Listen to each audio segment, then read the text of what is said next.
I put together approximately 35, maybe 37 videotapes, and all the information comes from a book dictated to me by God as his righteous servant, a man described in Isaiah 53, and a man described in chapter 11 of Isaiah, the descendant of David,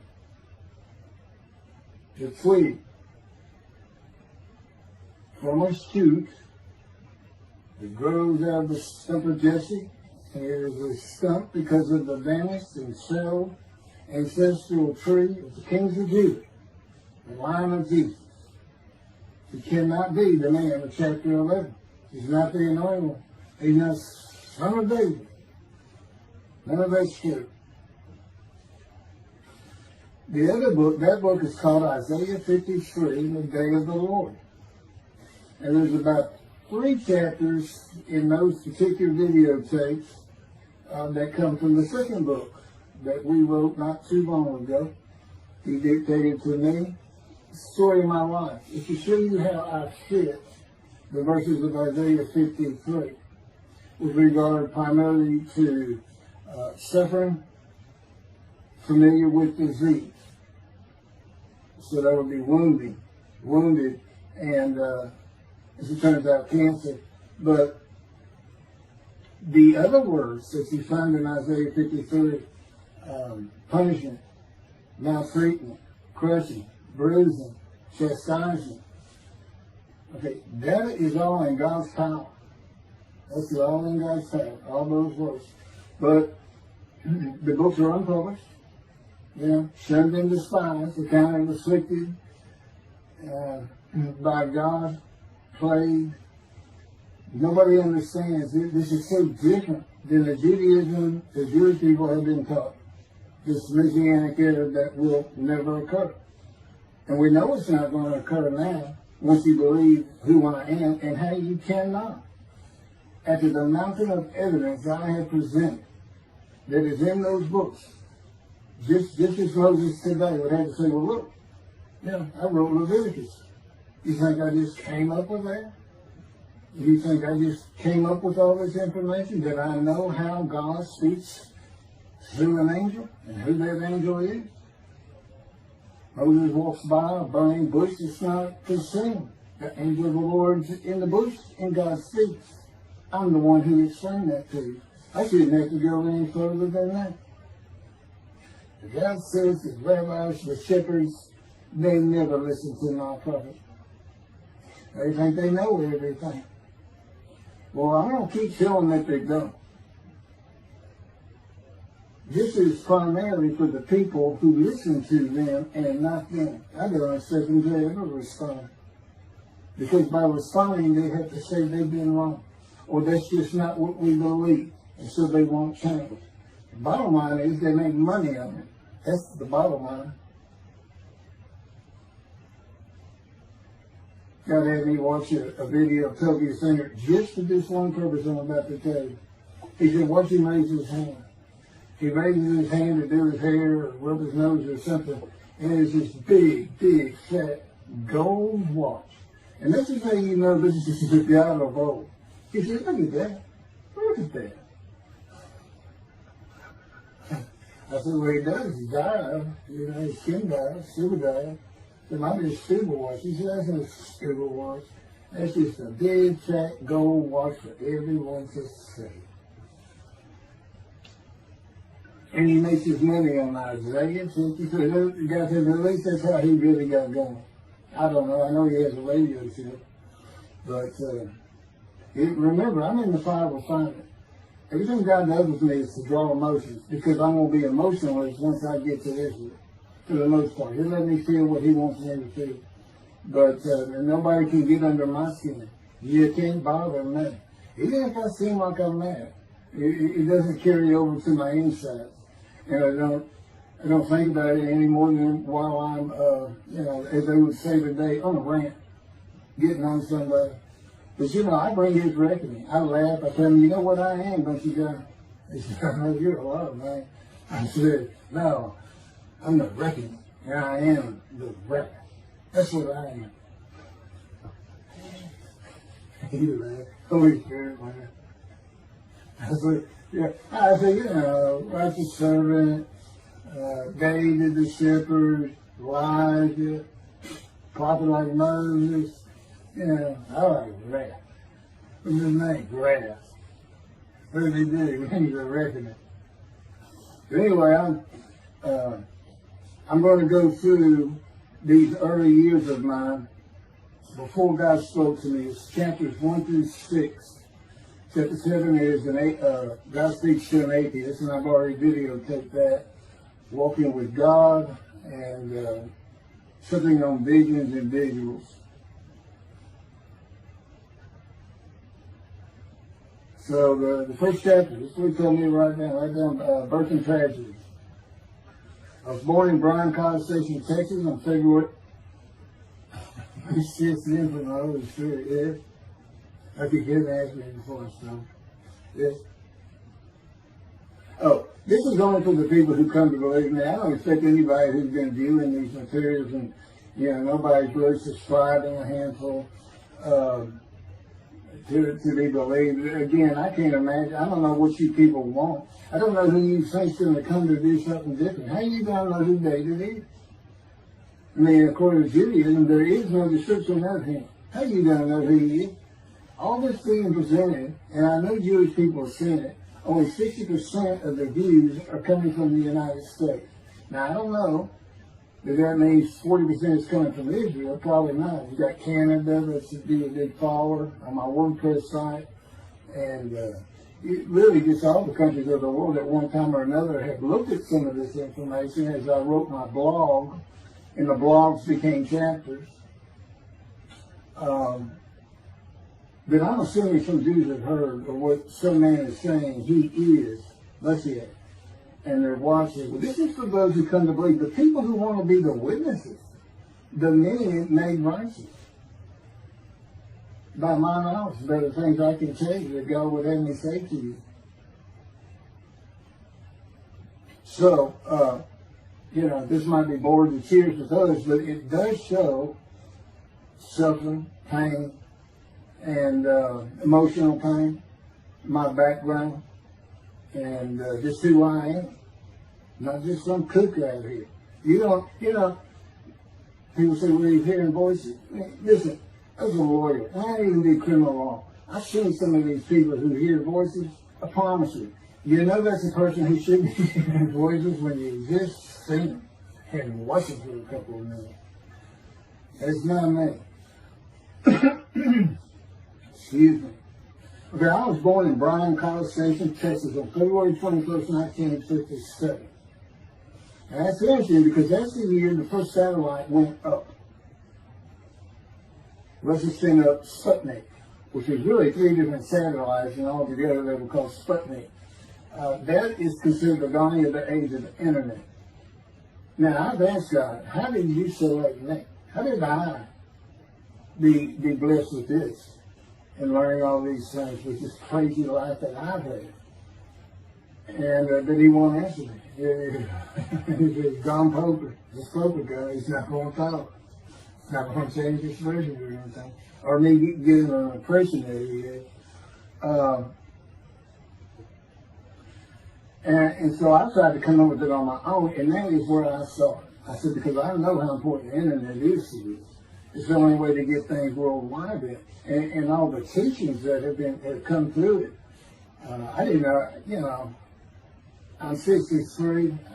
I'm not like the young people who can just text messages without looking at them and all that. But he's taught me everything. He taught me how to set up Facebook, Twitter, you name it. He was just like, go to your computer, do this, do that.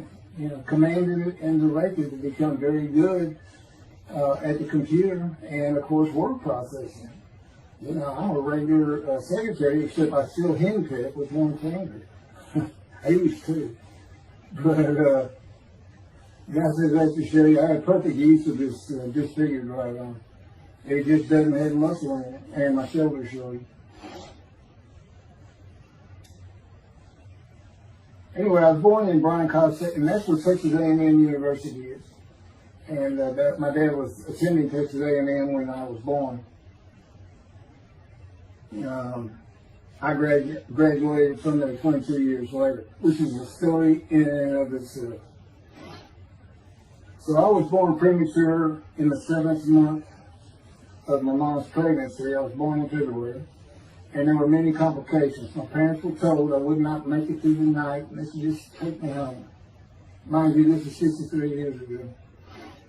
The biggest problem was that my insides had not fully formed, and it was impossible for me to take milk. Mammy, my great-grandmother, told my parents, boil rice. Feed him the rice water. It's got all kinds of nutrients and minerals in it. Dad says he threw out a mountain of rice those first few months. And it would not be my last encounter with death. So my dad graduated, and we moved to Metairie, Louisiana, and his first job as an oil and gas geologist. He looks for oil and tries to sell deals to people who can raise money to drill. He gets money up front and a percentage of production once they get their money back. That's what he's done his whole life. And I became, as a lawyer, I became board certified specialist in oil, gas, and mineral law because I had found it so interesting. As a young boy, I became interested. But he rarely had time for us. The other part, I said, okay, well, I was born with the dawning of the internet, so he's got a selection process for 57. And I come from a dysfunctional family. Lots of drinkers, lots of fighters. And on my mom, her grandpa committed suicide. It's tragedy. Earthly tragedy. In the Great Depression, he lost everything. He owned land in what is now downtown Dallas. But then when she was about 4 or 5, her mother went down to the market square in Crockett, Texas, small East Texas town. Everybody has their courthouse in the center of town, and there's streets on either side with stores. She went to the hardware store and purchased rat poison. She hadn't gotten hardly out the door when she opened it and took it herself.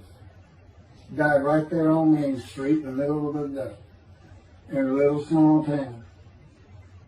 I don't know how long that would have been. My mom's 85 or 6.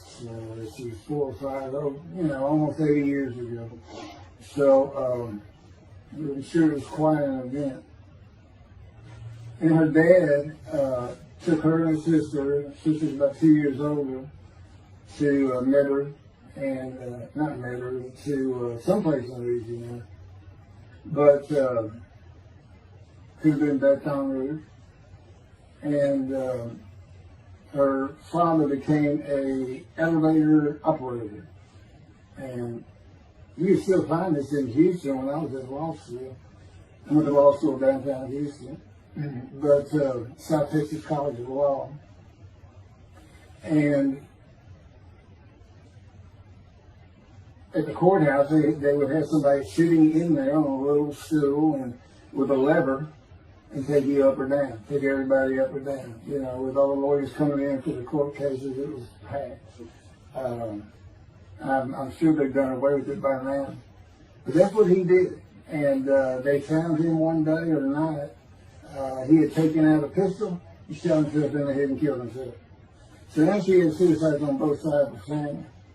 And her father's brother took the 2 girls in. He actually adopted them. And she was about 10 or so, I believe. She's with him out of some shack in East Texas. And, there's not any fun in this place. And he took a shotgun. And I'm sure he'd been drinking there all known for it. And blew his head off right in front of her. I mean, that's all the circumstances I know about it. It doesn't sound like a good scene at all, but it scarred her for life. Okay, we've been taking care of her from the get-go. My father amazes me to no end. What he has done to care for her. See, they knew that was his sweetheart. Eventually, now at 10 years old, that's who he married. And they're both from Crockett, Texas. Small town people. I still take care of them. They've taken care of me for 10 years. Got to me from society. He made me quit law. terminate my law license in Hawaii and Texas, and took me into poverty. I've been in poverty for 13 years until I just now filed for Social Security early. But I give them more than 90% of it to make up for everything they've given me for 13 years. While I'm in God's fire of refinement, learning everything I need to know. And I have learned most. There ain't any question.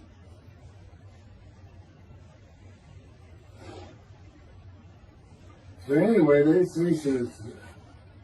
poor suicide right there, it's a thing that tells you, it's tragedy of losing your entire family in the Holocaust, and you're the only one left. It's not like that. But God says, I just got things as close as I could. He says, that puts you in the one to deceive you, really for just one reason. Well, two reasons. One, it makes you identifiable, but it was so people would pick on you. I wanted people picking on you because that's what happens to young Jewish boys. Just for being Jewish, just for having a disfigurement. People will pick on you. I told him since, I don't even really recall many people saying anything to me. He said, that's because you look like you crawl all over them. They did. And I did. I was always just say something, anything. It's just the way I was just angry inside. And God's taken all that away. But I can still go on a good man. But, and then my mother's in the 60s, young people may not know this, that's when, the Woodstock and marijuana, LSD, everything started getting big. And at the same time, doctors were just handing out pills left and right. Valium, painkillers, Percocet, just asking for it. They would write a script. And I know today they put a lockdown on that, but she got heavy into it and drunk all the time. I had to come from school and stay with her. And she became such a different animal, a different person when she drank. She became a little girl. Maybe your mom act like that and slobbering and going there to be valiant, dripping out of her mouth with bottled booze by her. So it was an ugly scene. And so I came from a dysfunctional family, so I think God wanted me. And He's there with me from my first year to next year that I live a life of suffering. He orchestrated many of my wounds. And He's taking me back in vision to see these things. And His visions is one thing you don't pick up in the Bible. When I say Bible, I'm talking about the Jewish Bible, the Hebrew Bible. That's not, unless I say otherwise.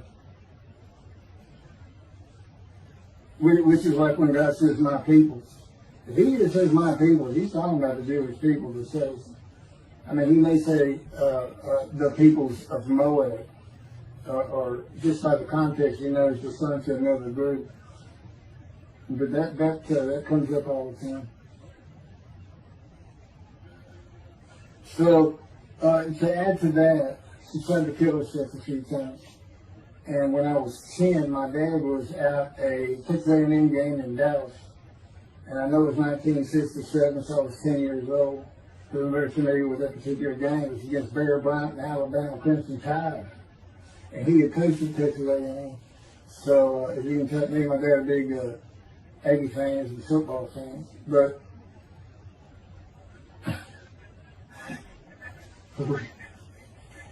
I had them sure with me to see those games in Israel. Somehow my coach said to me, he said, we'll get it. I said, we'll get it. He's so funny. I don't know where my sister and brother were, but I heard some noise and I went down about 1 or 2 in the morning, and our stairs curved, and there was a little bay window cut out, and I looked down out into the living room, and she's wearing newspapers on. And just sat there watching. Didn't know what to do. And she got down on that paper and took out a butcher knife, not a razor blade, a butcher knife, and opened her wrist up. And just happened again years later when I was in high school. She opened her elbow up, and that was god awful. I don't know. But before she bled out, my dad opened that door. I sometimes think she knew he was going to be there. Shane would probably save her, but it didn't look good, and I hated myself trying doing something. Maybe that's why I was so angry. Anyway, because I didn't do anything, I just sat there. I I couldn't move. I don't know. I don't even know what I was really thinking, really. But I tell you what it is. It told me how much her uncle blowing his head off must have done to her. That must have really hit you. I had nightmares my whole life, but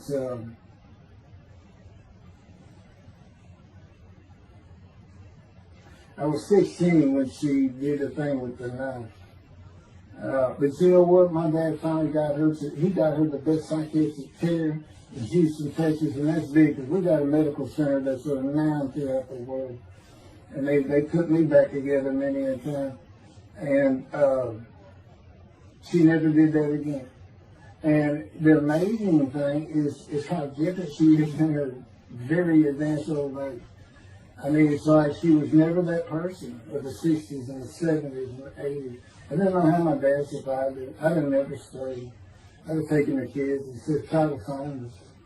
But he's not out there. I've never seen two people who love each other so much. It's crazy. But anyway, I was married for 20 years and we weren't like that at all. I finally divorced for irreconcilable differences. Okay, my first major surgery when I was 2 years old. My first surgery. Up above here, I have a scar. I had my first of many surgeries. Been born without my right pectoral muscle, small shoulder, wielded arm. And then there was some, the movement of my arm was restricted. There was some tissue in here that had to be cut out. So they hooked me up and did that. I was born right-handed, but I do everything left-handed. Except for light things. Like I shoot a basketball right-handed. I throw a ball right-handed. Darts, things like that. But bowling, I'm left-handed. Yeah, anything heavy. And I was quite average. If I had two good arms, I'd have probably been on scholarship. I was already offered a partial scholarship at a small school for track, even with this bad arm. But I just didn't have the fast start. You got to have two strong arms just pushing out in front of you. But I was some kind of quick and fast. So, we moved back to Houston to a place called West University, a suburb. And this little story, I don't even like telling it, but I got to tell me I have to. And he had something to do with it. But I'm not going to go into that part of it. So anyway, I decided when I was in second grade, I was tired of school, didn't want to go anymore. I don't exactly know why. I just know I said, that's it, and I'm not going. Dad can't get me up and finish school until I'm not going. And it was on. He was going to get me there. It took him about an hour to get me to the car. Fighting and screaming and running around, hiding, getting under the you name it, I was doing it. And anyway, he finally gets me to the school, but he's too tired. He wasn't even going to try to get me out of the car by himself. So he get out, and he goes and gets the principal. Now, my dad's about 6'3", but he's real slim. And but he comes out with his principal. He's taller than he is, and he's a hefty guy. He's burly. Anyway, so they come and they said, get out of the car. I said, I'm not getting out of the car. I'd already locked the door. And only the two front doors locked, and it was those locks that you pull up and push down. And so my dad used the key, and he opened up, he popped that lock up, and I slammed it back down. Said, I'm not going to school, I told you. He took the key, they started throwing the keys on one another over the roof. The principal was trying the same thing, and I'm slamming his door, I'm leaping across the car. I don't know how long I went, but they finally, in 5 minutes maybe, seemed like an eternity. I was terrorized, this way I looked at it. Anyway, the principal got it open, and I saw that door open, and I got back on the far other side of it, by the steering wheel with my back against the back door. I curled up like a ball, had my knees on my chest, and he reached in to get me. And I unleashed on him, kicking him in the face with everything I had. He broke his glasses, and his orbital bone got shattered. So, That wasn't my first principal either. There's another one. So, but anyway, so they carried me in, and it was very embarrassing, just crying.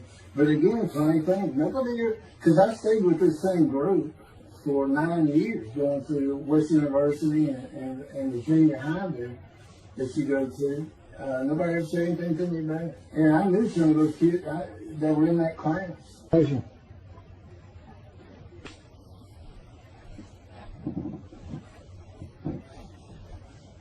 My camera only goes for half an hour.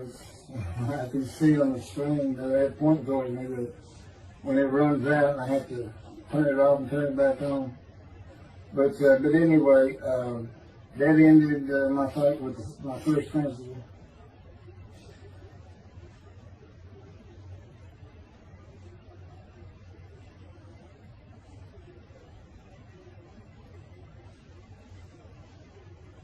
Now here it is right here. I had me put these together. In the 10th grade, the principal of the school told me to cut my hair. You know, I had long, blonde, wavy hair, well past my shoulder. Again, this is, I graduated high school in '76, and this is in junior high, so it's in the early '70s, but it felt like the '60s still. And I kept in a ponytail. It was neat. It was a school-wide policy. I think I was one of the last people to cut his hair. I was hiding all the time.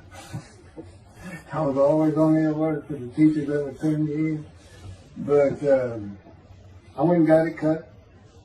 I told the barber right at my collar. Sat there in the city, cut it right at my collar as I was instructed to do. And then I was commanded to return to the principal's office. And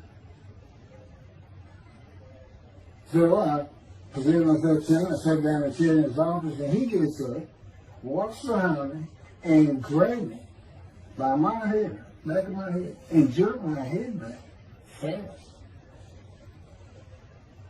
And said, "It's still over your collar." Now, I don't know if I did a backflip out of that thing. I can't really recall. But what I do recall is it took 3 people to get me off of him. And I was permanently expelled from school. Which ended up me leaving home. It wasn't a runaway. I'm just out of here. I'm tired of everything and everybody. I ain't going to school ever again. Hate school always there. That was me. Yeah, they had to pull me off of him.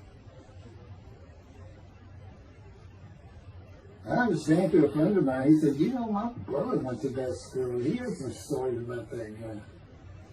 I thought, that wasn't me. Second major surgery came when I was 12 years old to try and repair my right knee and just below it. I was going full speed in a field. High grass and weeds with a family dog. And God says he had something to do with what the dog did. For no apparent reason, just suddenly he was running at my side. And he just bolted, he just stopped going straight to the heart of the left and went right between the legs. I go sailing in the air, and I came down on my knees. Except my right knee came down on a broken Coke bottle, Coca-Cola. And they used some thick glass back then. It was stuck nose down, way down. It was all broken up, but it was the bottom all jagged that my knee was. You know, they said it went to the other side of your knee. They said, "You got that whole field in your knee." But when I got to the hospital, I sat there for a long time. The first officer came in and just told my mom, "Right from me." And I'm in the room, you know. He said, I can't repair it. It's not repairable. We want to take it off. You can't use it." And I already knew that because when as I started screaming and yelling for my dad, he finally came back. This field was behind our house. It was a chain link fence, and in the field.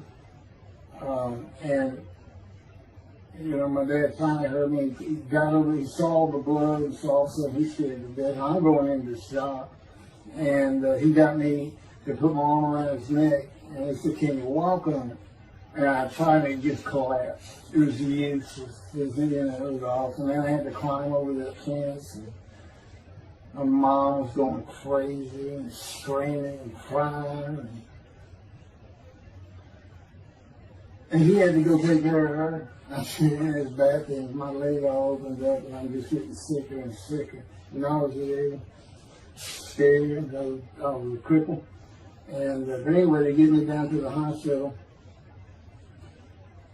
And just, like I said, first I was really just like, what to do. And just right then, and God said he knew he was going to be there. This doctor walks by, and my mom recognized him.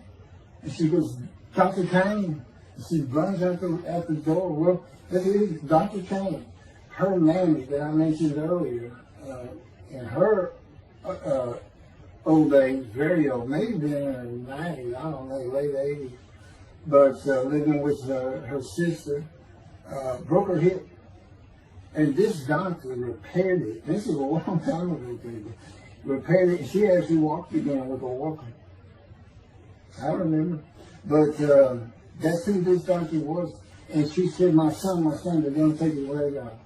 You've got to come look at it. And this Dr. King actually became the medical doctor for the Houston Royals.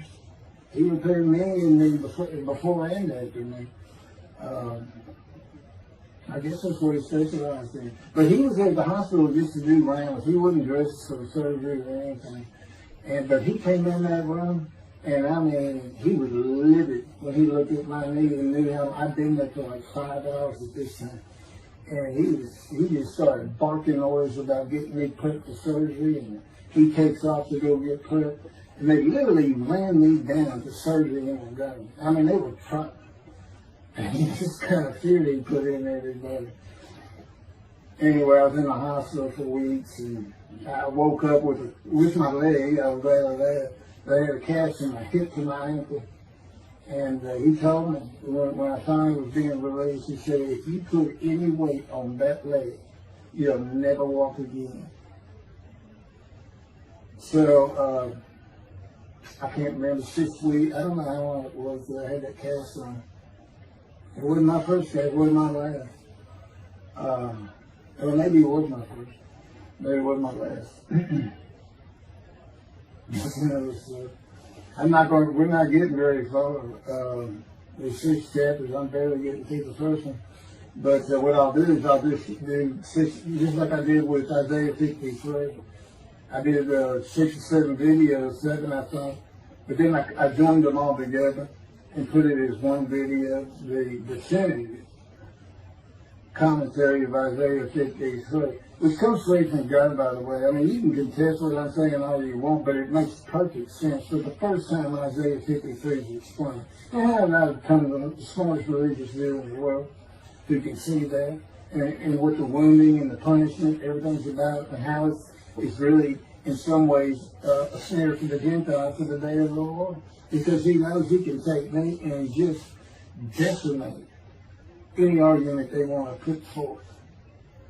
You know, in particular, I'm blemished. I'm the Antichrist. In that I am exact opposite of Jesus Christ. Okay, he's so smart, he was keeping synagogue at 12. Supposedly he was a perfect, beautiful man. I'm just figuring. Now, I'm not bad looking, but I'm not, I'm not Brad Pitt or anything. Anyway, it's sin, I wasn't a visual sin. I was a good person, I was good to other people, I was very compassionate. I said there was already a lot of humble in me. You law myself and things I could do over others. Like being the fastest guy on top 5 at school and the fastest in the neighborhood. I didn't brag on myself. But as he took me back through my life, and informed me when things were sin, it just seems like I touched on all of it. And if murder in your heart is actually committing that sin, as the Christians say, I don't really go with that, but there's really not much I can miss. So I'm a sinner. And, Jesus would say, well, I'm a sinner too, I'm lying. All you got to do is read the scripture in the gospel, just see what I'm lying. That's easy. And I came from a banished line. I thought I was the man of Isaiah 53. I thought I was going to be exposed to death, but given long life. He's what he would say if he was here. He said, well, what happened? They crucified me. And on the cross, I realized I'm not that man. This isn't exposure to death. This is like a sure thing. Father, Father, Father, why have you forsaken me? That's Jesus Christ saying, I'm not the man of Isaiah 53, and I just figured it out. That's what that means. Has God gone down? You sure you didn't have that written? Why on earth would they write that down? They forget about it. They were just thinking it. That's what it's about, Christians. They got their way. They can explain that being counted a sinner means he got crucified with the sinner beside him being crucified on each side, left and right. So there's three of them, so he's counted a sinner. Okay. You know, it's supposed to be the scripture. Don't be able to find a person to do. You might tell Judaism the same thing. You know, this is to find somebody. It's not the people of Israel. They're all kinds of people. Now, we're looking for a guy so God can have a Moses. Why? We have a new covenant. Why? It's the day of the Lord. Why? Jeremiah says so. That's why. It's so easy. The lamb blooms again. Okay, and he's coming with the temple. So the lamb blooms again at a time when there's no temple. Jerusalem's going to be rebuilt. It's a metropolitan today. It's no Jerusalem of antiquity. An old city might be too big. And I'll make a new covenant with you. They won't forgive all your sins and remember them no more. That will cause Torah to be written on your heart. It's a metaphor. When did he do this before? Oh, that's right. The Syrian Babylon exiles. Isaiah was right before. God said, I forgive your sins, remember them no more. They became a holy city. What did they do? They built the second temple. What are we missing? The third temple. This is so easy. So it is the day of the Lord. There's any question of that. I'm just telling you, it started with the Russians. Russians. And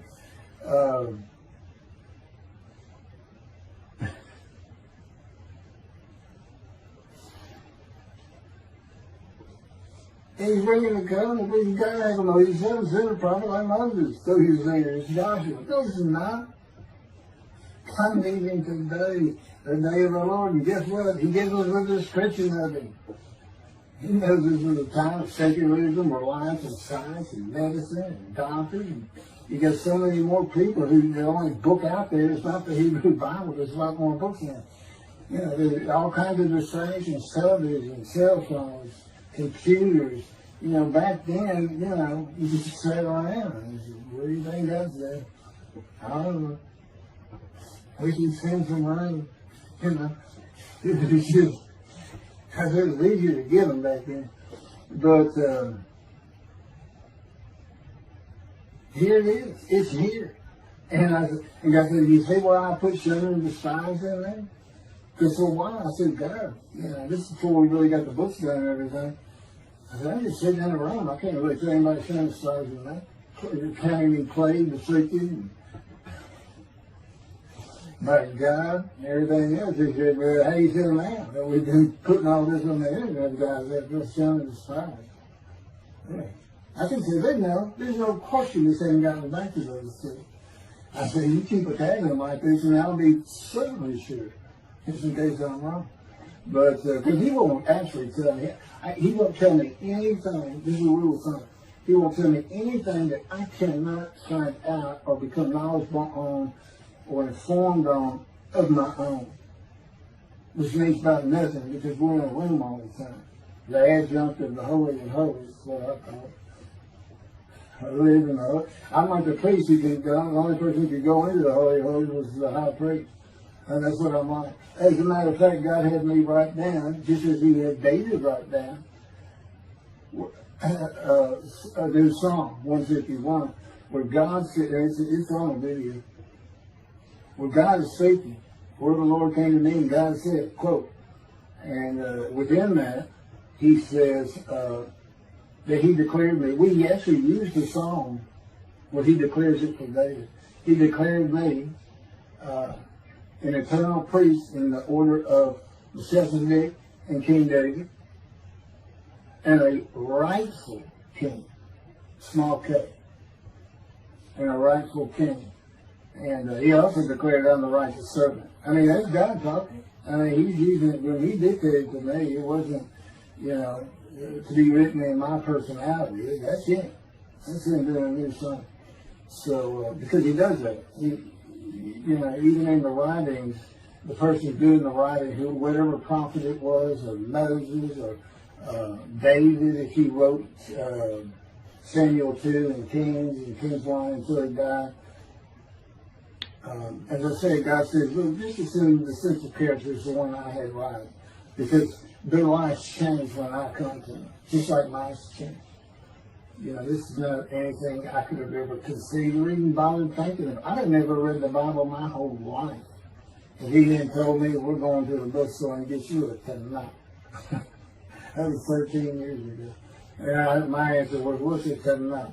I didn't know anything. And look at all this knowledge. But this is it. This is the only power he's going to use in creation. He's not going to perform miracles. He's not going to have me performing miracles. And he's not. He said, the only power I'm going to use is on you. What I can get you to do. He said, I can take a Gentile Texan and take him to Israel and get my temple built. Okay. He said, that's what you say to God all the time. Okay.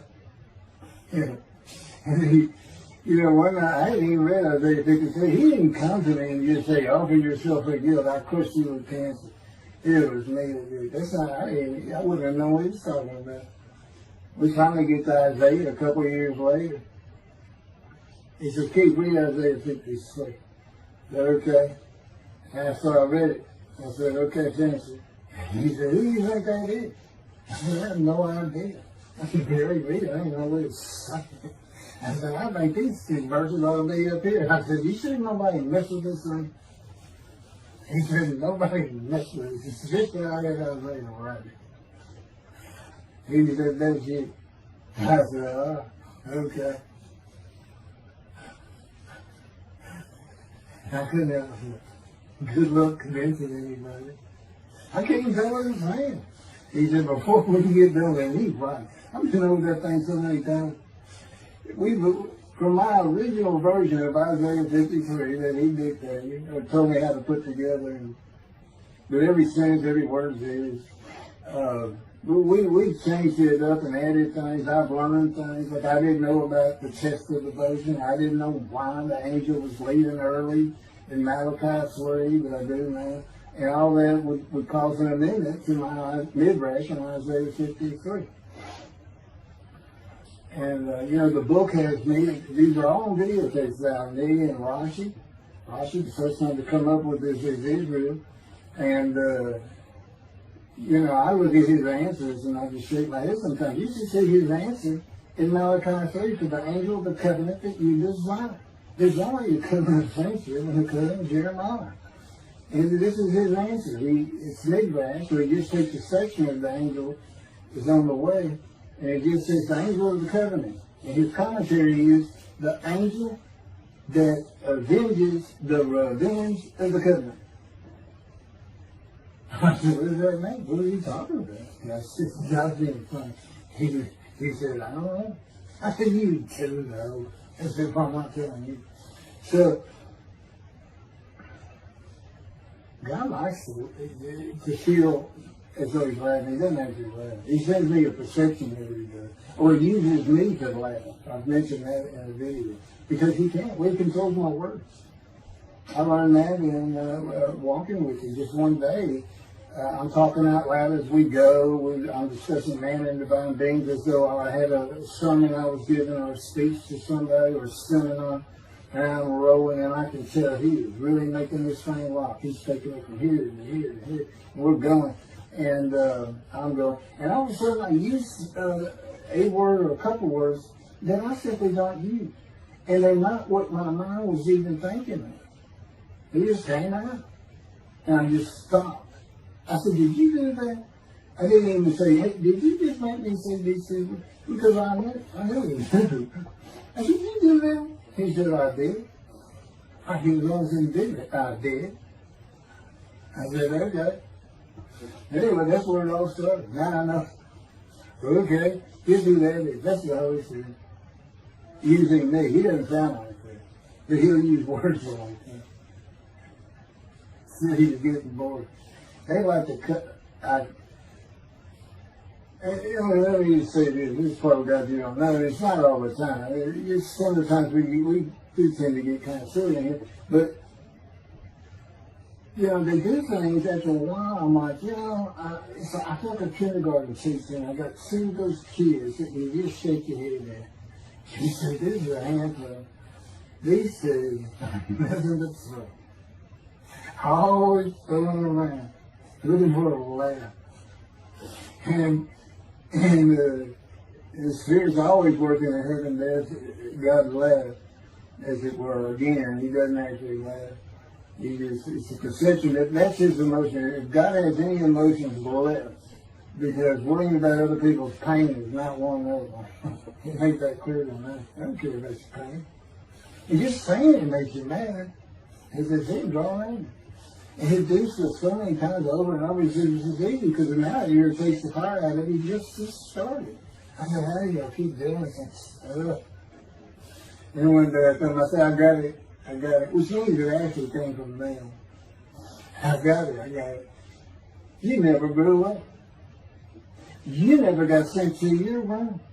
You never had to climb that mountain to achieve something. Put yourself out there. Nobody's ever hooked you. He said, I said, that's what it is. You never grew up. That's what it is. Yeah, I'm dealing with the child guy. That's what I'm doing. Helping all you.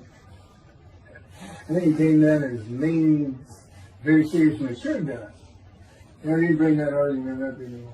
But that's how it gets to me sometimes. It's an incredible life. For me, I'm not going to get to them. I get to them at the end.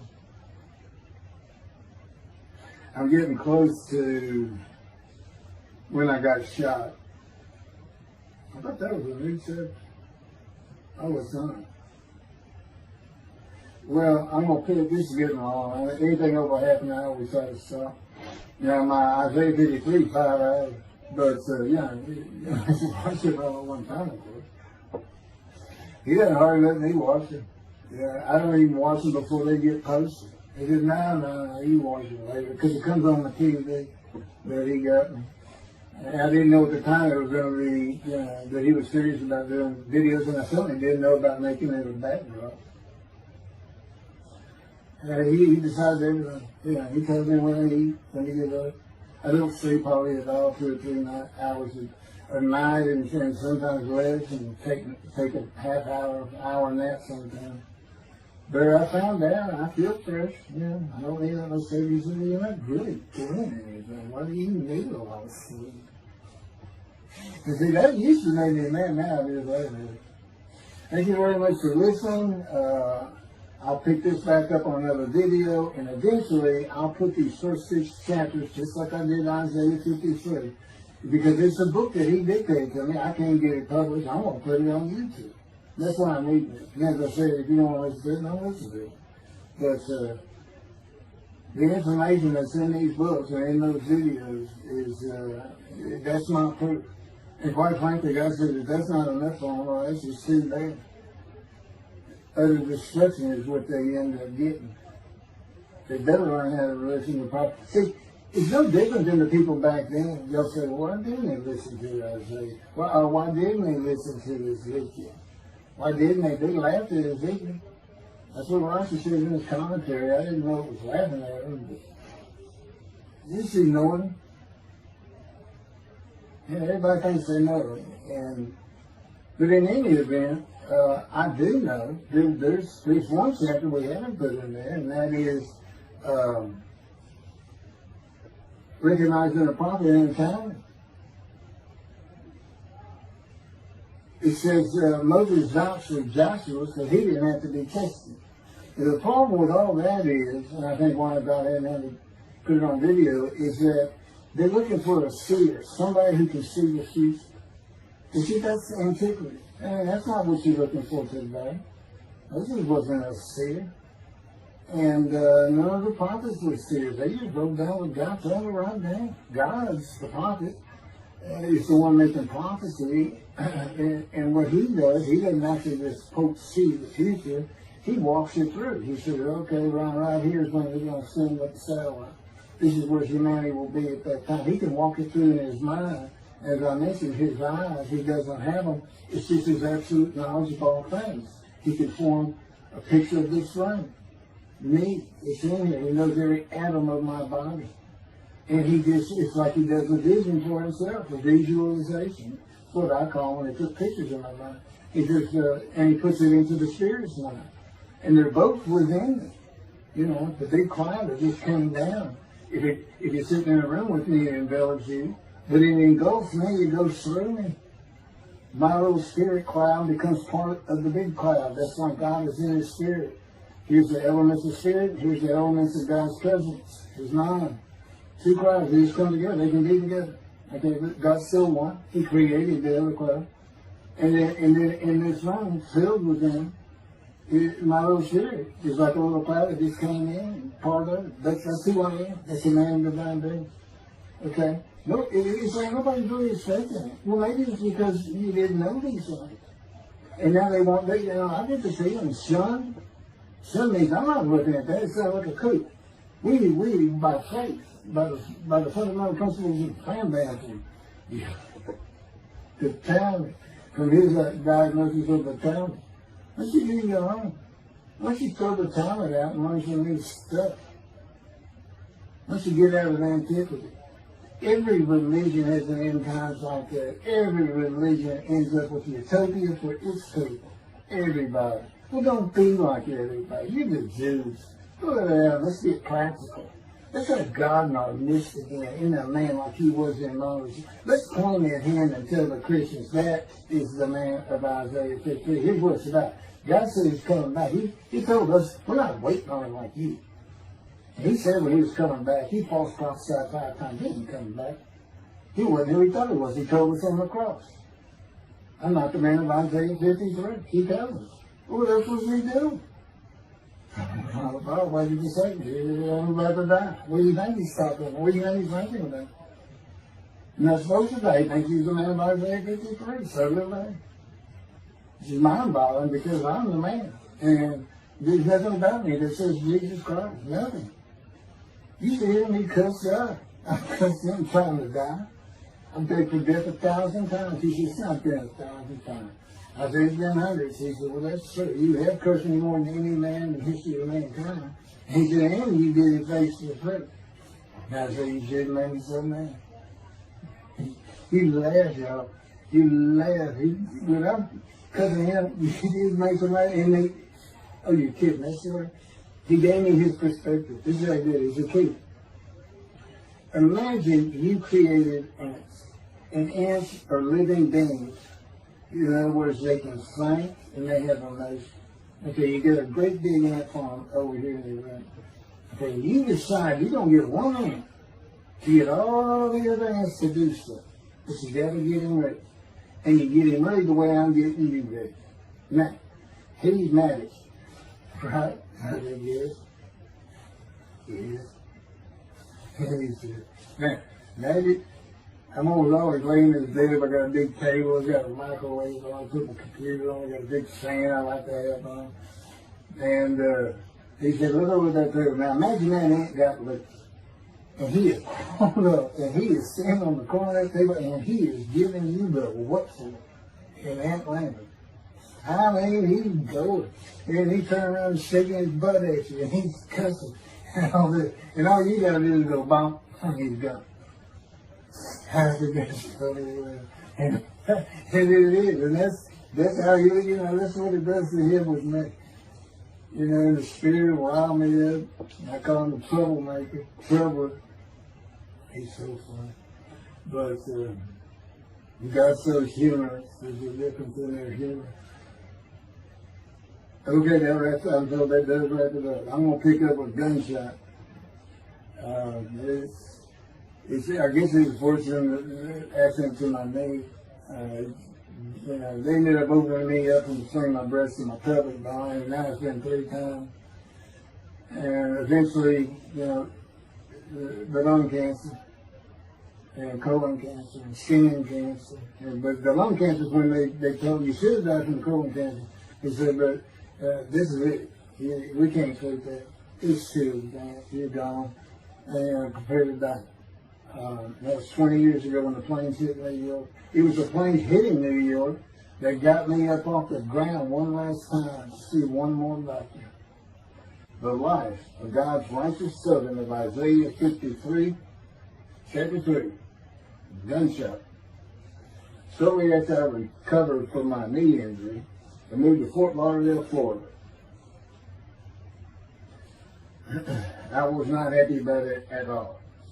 It turned out to be a lot of fun. I made some great friends to celebrate my 13th birthday. My only injury in Florida was having the front teeth shattered and knocked out, requiring caps, which was more of an ordeal than I would have imagined. We returned to West University in Houston after 2 years. My mom was not doing well at all, and it was getting close to her second suicide attempt. I was back with my old friends and did not have much supervision from home, and I failed ninth grade.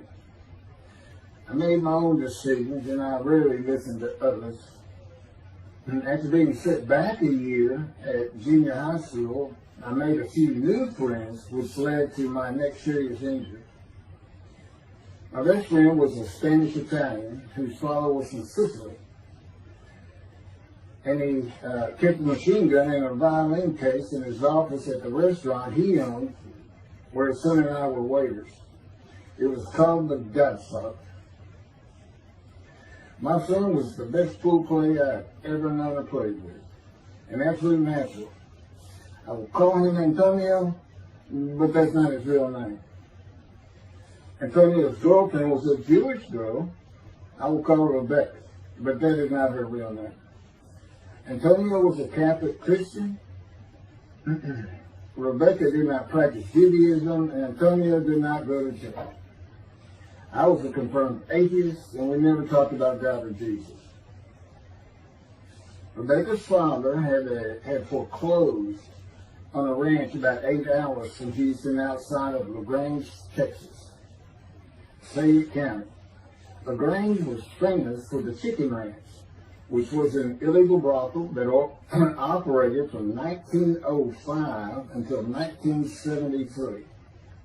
The business served as the basis of the 1973 ZZ Top song, LaGrange, and the Broadway musical, The Best Little Whorehouse in Texas, as well as its 1982 film adaptation. T.J. Flourney was known as the meanest sheriff in Texas. In the coming weeks, I would be interrogated by him outside of Shock Room 3 at Bentonville Hospital in Houston. This is an excerpt about him from an internet article.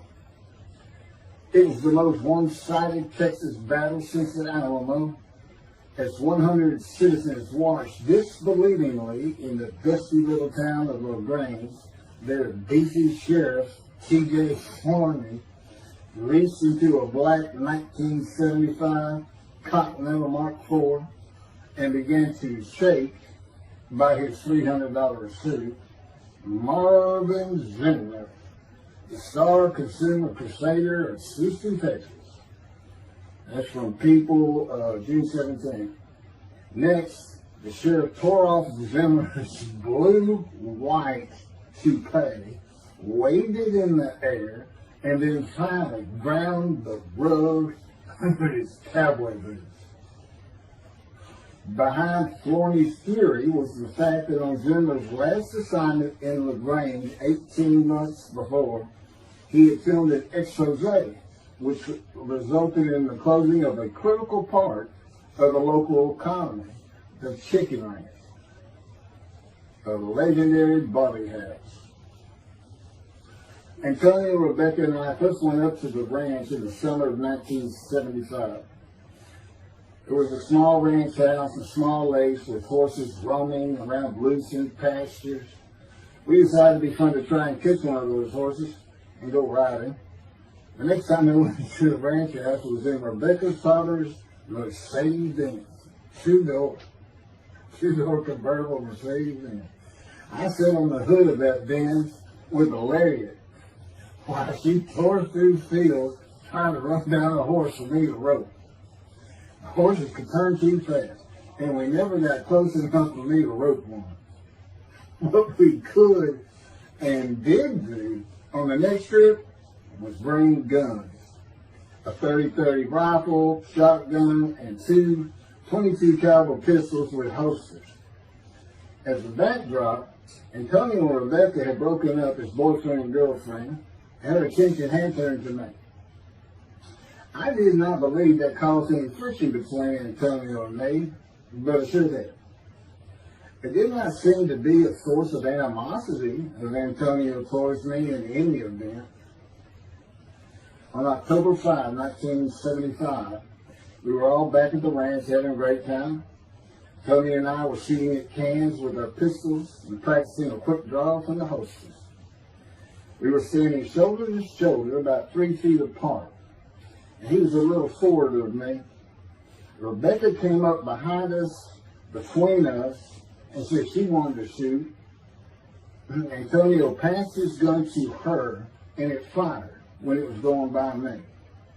The bullet went on a straight line through my bladder, intestines, and colon from the front right and lodged in the back of my left buttock in my backside. I could see the trajectory in my mind. I fell to the ground, and Antonio fell on top of me, rolling me over and over. I think he was looking for an exit of the bullet. I told him to get me to a car and get to a hospital. Felt like Babe Ruth had swung a bat up between my legs. I never once thought of God. On a big ranch, there are several gates for different sections of land and different purposes, usually with chains and a lock. When we got to the first one, I told Antonio, fly through it. I told him to ram it. I knew I was dying, and all I could think of was, you had got to hurry. I didn't panic, but I had never been so afraid and had never felt fear like that again to this day. Sometimes I think I have forgiven Antonio for accidentally shooting me, but I have not and cannot forgive him for stopping at those gates. I still never did. I was seriously angry at him. We got to the LaGrange Hospital before noon on a Sunday. They had to call the doctor to come in. I asked the nurse for something for pain, and she told me my vital signs were too low. That if she gave me a shot of morphine, I'd drop dead right there. It would kill me. No pain medication. The doctor came and looked at me and said there was nothing they could do there. He told me they were getting an ambulance to take me to Houston, Top Hospital, where they operated on gunshot victims all weekend long and due to this day. It's a trauma hospital. Many young doctors from Baylor University, all around the state. It's a high desirable place to be because you're cutting all. If you want to be a surgeon, you're cutting all day long. I knew one thing with a certainty. I could not pass out or fall asleep. If I did, I would not come back. In an ambulance, I talked to two fellows that were tending to me, as much as anything to stay awake. I asked them such things as what it was like to be married, graduate high school, have a career job, but my mind repeated over and over, you have got to hurry. We arrived at dusk. This happened before noon when I got shot, so now it's getting dark. When the ambulance opened, my brother jumped in to help. My mom was standing by the entrance to the shock rooms in her fur coat. She later told me that since Daytime was a public hospital, it might help if they thought we had money. I didn't see my dad, but my sister told me later, the whole way to the hospital, all he could say was, to God, please don't take my boy from me. I stayed awake for some 6 to 8 hours in awful pain. They took me to shop room 3, and it was filled with people giving orders and very loud. On the table, the nurse told me she had to put her finger in my bottom, which embarrassed me. And I raised up like a sit-up and saw nothing but blood rushing from my bottom onto the table. You have to hurry is all I could say. They finished prepping me for surgery and enrolled me to a hall in a line of others awaiting surgery. And someone was saying my name, and I opened in to see T.J. Forney, Sheriff of LaGrange. He wanted to know if I'd been shot intentionally, what we were doing at that ranch, did we have permission to be there, and et cetera, et cetera. I told him I thought it was an accident, and to leave me alone. I never saw him again. I didn't have to wait long. The orderlies bypassed everyone in front of me and took me to surgery. I awoke in a large room with about 10 beds on my side of the room and 10 beds on the other, with other patients, and I could hear moaning and crying here and there. It took a few moments to remember what had happened and why I was in there. I fell back asleep, and when I awoke, my dad was telling me he would have me out of there into a private hospital as soon as possible. It was the next day when they transferred me to the Methodist Hospital in the medical center, where they had operated on my knee, and I had spent weeks there.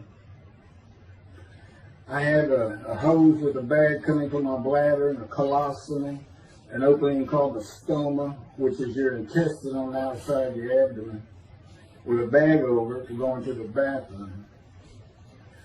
I was out of danger from dying, but still very weak, and I needed to gain some weight. The track team was already getting together, running distance and cross-country workouts provided by the coach, preparing for track meets in the following school semester. I lived about a half mile from the hospital. The day I got home, I walked to look at the track. It did not seem possible I could get back in shape. I was afraid to cross the roads to the school. I could not even stop to get out of the way if a car came my way. My insides felt like jelly, and I had been warned that too much physical exertion in the first 10 days could cause a stomal hernia, and my intestines to start extending from my body. I was homeschooled for the rest of the semester by a private volunteer tutor, and passed classes I probably would have failed. The beauty of that gunshot was that it changed me. I was never going to graduate high school, having failed so many classes. So I set up night school classes for the next and my last semester of high school. I was 18, soon to be 19, and a senior.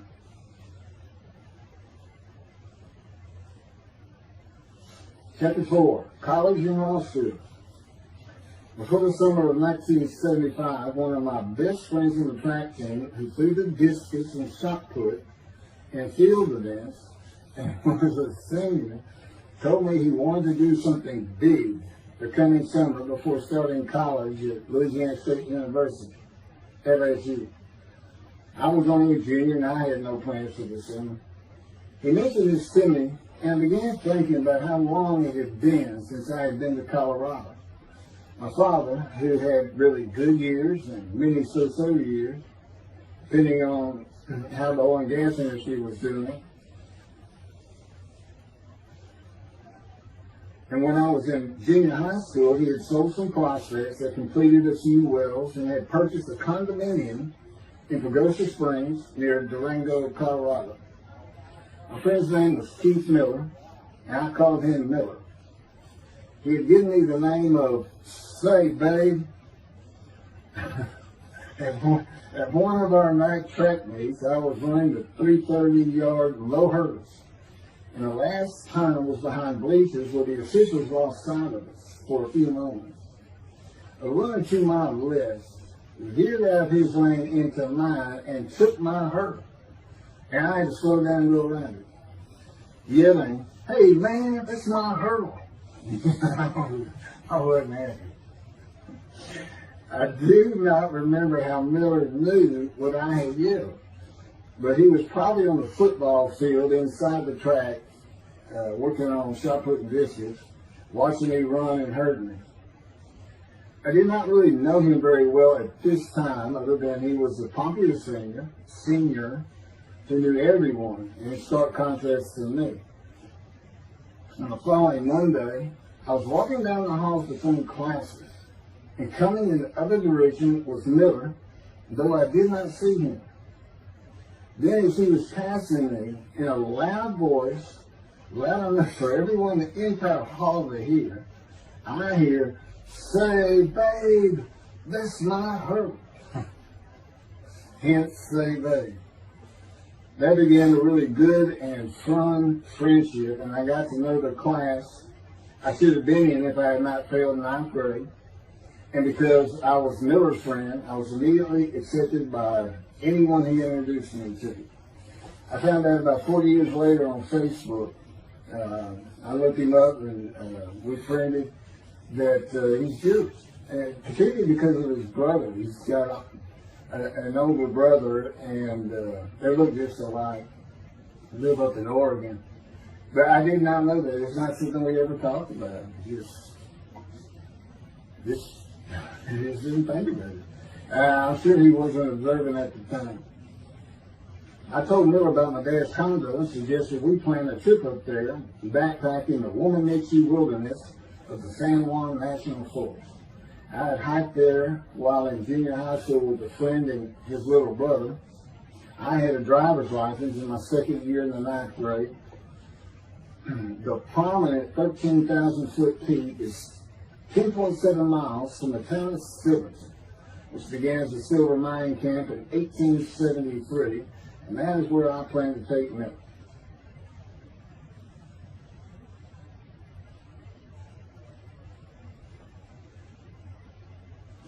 So Miller and I take off. We use his car. As I said, he was getting ready to graduate, and his dad bought him a Toyota.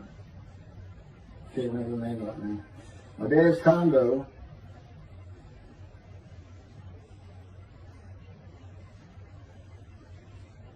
is about 60 miles from Durango, where a train depot is located that runs the train to the Womanichi Wilderness facility. The train is an authentic, narrow gauge, steam-powered, coal-fired, scenic railroad train ranked one of the top 10 scenic railroads in the world. It's something else. It stops twice in the same places to let off and pick up hikers and backpackers in the Animas Canyon of the Womanichi. At top speed of 18 miles per hour, it takes the train 3.5 hours to travel the 45 miles from Durango to Silverton. Oh, here it is. Miller had a new Toyota Celica. And after a day and late into the night, we made to Pagosa, slept, and we're at the train station before the first departure the next day. I don't know what the problem was, but the train was not going to run that day. So we couldn't get to where I wanted to take it. It's just too far. We decided to get a hotel in Durango and just head down the train tracks into the wilderness and explore an area I'd never seen in with the maps. We got lost. And at one point we decided, let's just put these backpacks down and you go that way and I'll go this way. Well, we did that. We went back up and then we couldn't find a backpack. And we did finally find them. We slept that night, and we had a big black bear episode because we left some food out on the ground, which we shouldn't have done. And but anyway, we ended up making it back. We had one of the best party nights I've ever had in my life. We hit the main street of Durango, which is a tourist hotspot, and we hit every single bar. You could drink at 18 back then. It wasn't 21 as it is today. And we did. We made sure it was like a go. Okay, so every one of them had at least one drink: shot of whiskey, Boilermaker, beer, whatever. I can't really recall other than I knew I had been drinking the night before when I woke up. But we did. We hit both sides of the street. I don't know how long it took us or how many drinks we had, but we just had a lot of fun.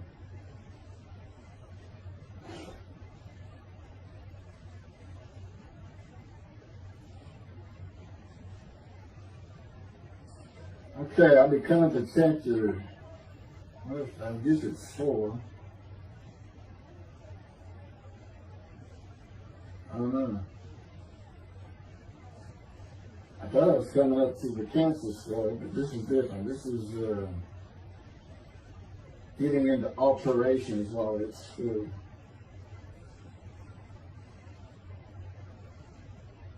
So anyway, I was shot on October 5, 1975, and by early December, so it was October 5, and then in early December, they I had surgery again to put my intestines back together, which was, you know, it was dicey. You know, they kept telling me, we don't know if we can reattach. You know, there's people like Bob Hope lived his whole life with one of these stonal deals. And it's just a horrible thing. It was successful. They put it back together, and they removed my bladder tube. The girl next door, who I had never talked to other than to say hey or hello, and who also went to high school with me, had been coming over daily, and she agreed to be my girlfriend when I asked her a few months later. I did my night school and graduated last in my class. Close to it, of over 400 people. In late December, I began running with the track team. Now, I had surgery early December. I already got out there with them, which was difficult. Pulling 2 tires on the cinder track, you know, the rope, 2 tires, and you put a harness around your waist. I had to put mine high up on my shoulder. On the cinder track for a lap and a half, 660 yards for 2-minute intervals, 6 times was the toughest. My speed and quickness was still there, but distance running and my endurance, it took quite a while to come back. In early February, just about 3 months after being shot, I won my first 120-yard high hurdles race at a track meet that was fast enough to qualify at the upcoming district track meet for the regional track meet. Winning at the regionals would place me in the state track meet. I was fast, but my disfigured right arm really held me back. Then my heart was broken, and I cried for the first time since I was a child, best I could remember. My coach, who really liked me, he understood the effort I had put in to get back in shape. Called me to his office, and I knew something was wrong. He told me I could no longer be on the track team. I had too many semesters of school to be eligible according to the eligibility rules. It was because I had failed ninth grade.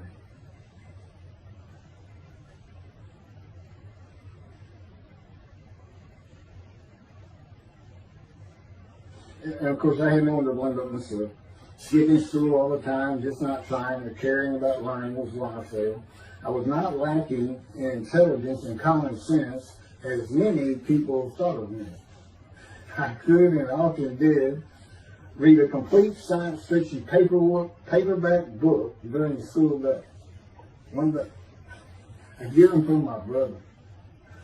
I just sat in the back of each class and read my book, and the teachers always left me alone. I also was suspended from school a couple of times for fighting. First fight was in the gym in the bleachers, with the principal on the floor telling us the do's and don'ts for the second semester of the 10th grade. This is 2 years before I was shot. I found out he already knew me by name, and I had never talked to him. The second fight was with the same guy, but this time we took it across the street from the school. He had about 10 of his friends, and I, being pretty much a loner, I had none. They were African American, both sent to school from neighborhoods far away. And I just didn't understand them, or know why they even talked to me with words I did not get, like word or say, man, can I hold $1?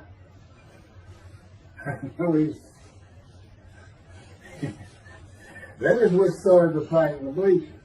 I hear from behind me, and one stood to my left, saying, man, can I hold a quarter? I turned around and just looked at it. And finally said, I did not have a quarter. Ordered with the principal, I undid my ponytail. My student's sitting right behind me, and I'm well aware of it. And I brushed my long blonde hair and then reached into my pocket for some chapstick for my lips. And I pulled my hand out with the chapstick. Turned out I did have a quarter. And from behind me, I hear, "Say, man, you said you don't have no quarter." To which I replied, turning around, "I don't have a quarter for you." The next part's kind of hazy. But I do know I grabbed him by the front of his shirt and threw him down the bleachers onto the student sitting below me. That is when the principal yelled my name and told me to go to his office. The next day, the guy and his friends were waiting on me when I got to school, and we fought across the street. The principal told me not to get into any more fights, and this is what I got suspended for. I remember being in, after my suspension, being in the men's room and smoking a cigarette in a stall, and a group of African Americans came in, and they were talking about the fight. What I remember was hearing, "That white boy went Muhammad Ali on him." My favorite fighter. I even saw the Ali Foreman fight in Kinshasa there, live in Amsterdam in 1974. And some of my best friends in high school were African Americans, mostly on the track team where we could get to know one another. I still had run-ins with the general population of the African Americans, who everyone just called blacks back then. I never used the N-word and thought they would help themselves a lot if they stopped using it. Mostly I think they were angry at being bused in from neighborhoods far away. In fairness to them, white kids did not seem to like me much either. I looked young even for my young age, and with my long hair, about 6 to 8 inches past my collar, I looked kind of girlish, and many people said that to me. One day a friend of mine told me what it was to him. You never smile and seem to be very angry. Like if someone looks at you crossways, you're going to come after them, daring them to say something. Like you want to fight. My next suspension for fighting began in middle shop, and it was all my fault. There's not a big deal with that.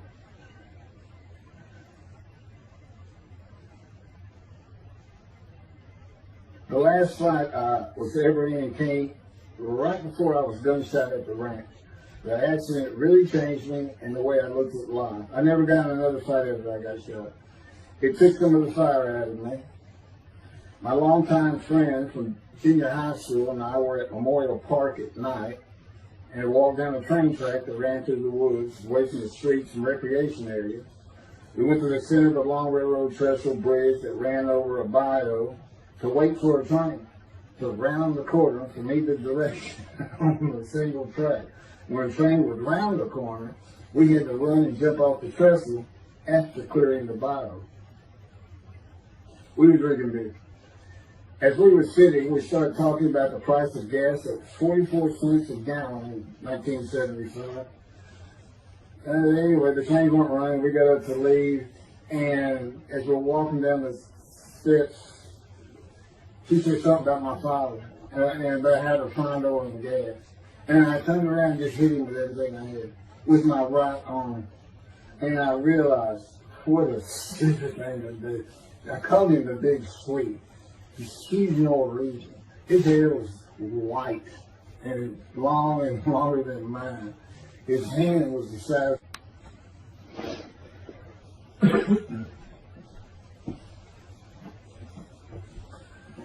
And I had nowhere to run. That was the really dumb part about it. I mean, I couldn't move. I couldn't use my quickness. I couldn't box as I had with the fellow across the street. And he just took one big thing. He's very athletic. The coaches all wanted him on the high school team, but he didn't want to, football team. And but anyway, he hit me just one time. That was the whole fight. It was just 2 hits. My measly hit with my right arm. I let it fast, and I hit him where I wanted to hit him. Well, I say that. I didn't even think about it. But he just about knocked me senseless. I mean, I saw red. And So anyway, that was it for our friendship. We just, although after I got shot, he and I got back together a little bit, but by that time I had met Denise next door, and I wasn't going to be going out drinking beer at the festival anymore. It was going to get serious, and that's when I set up my night classes and everything. Her big sweet.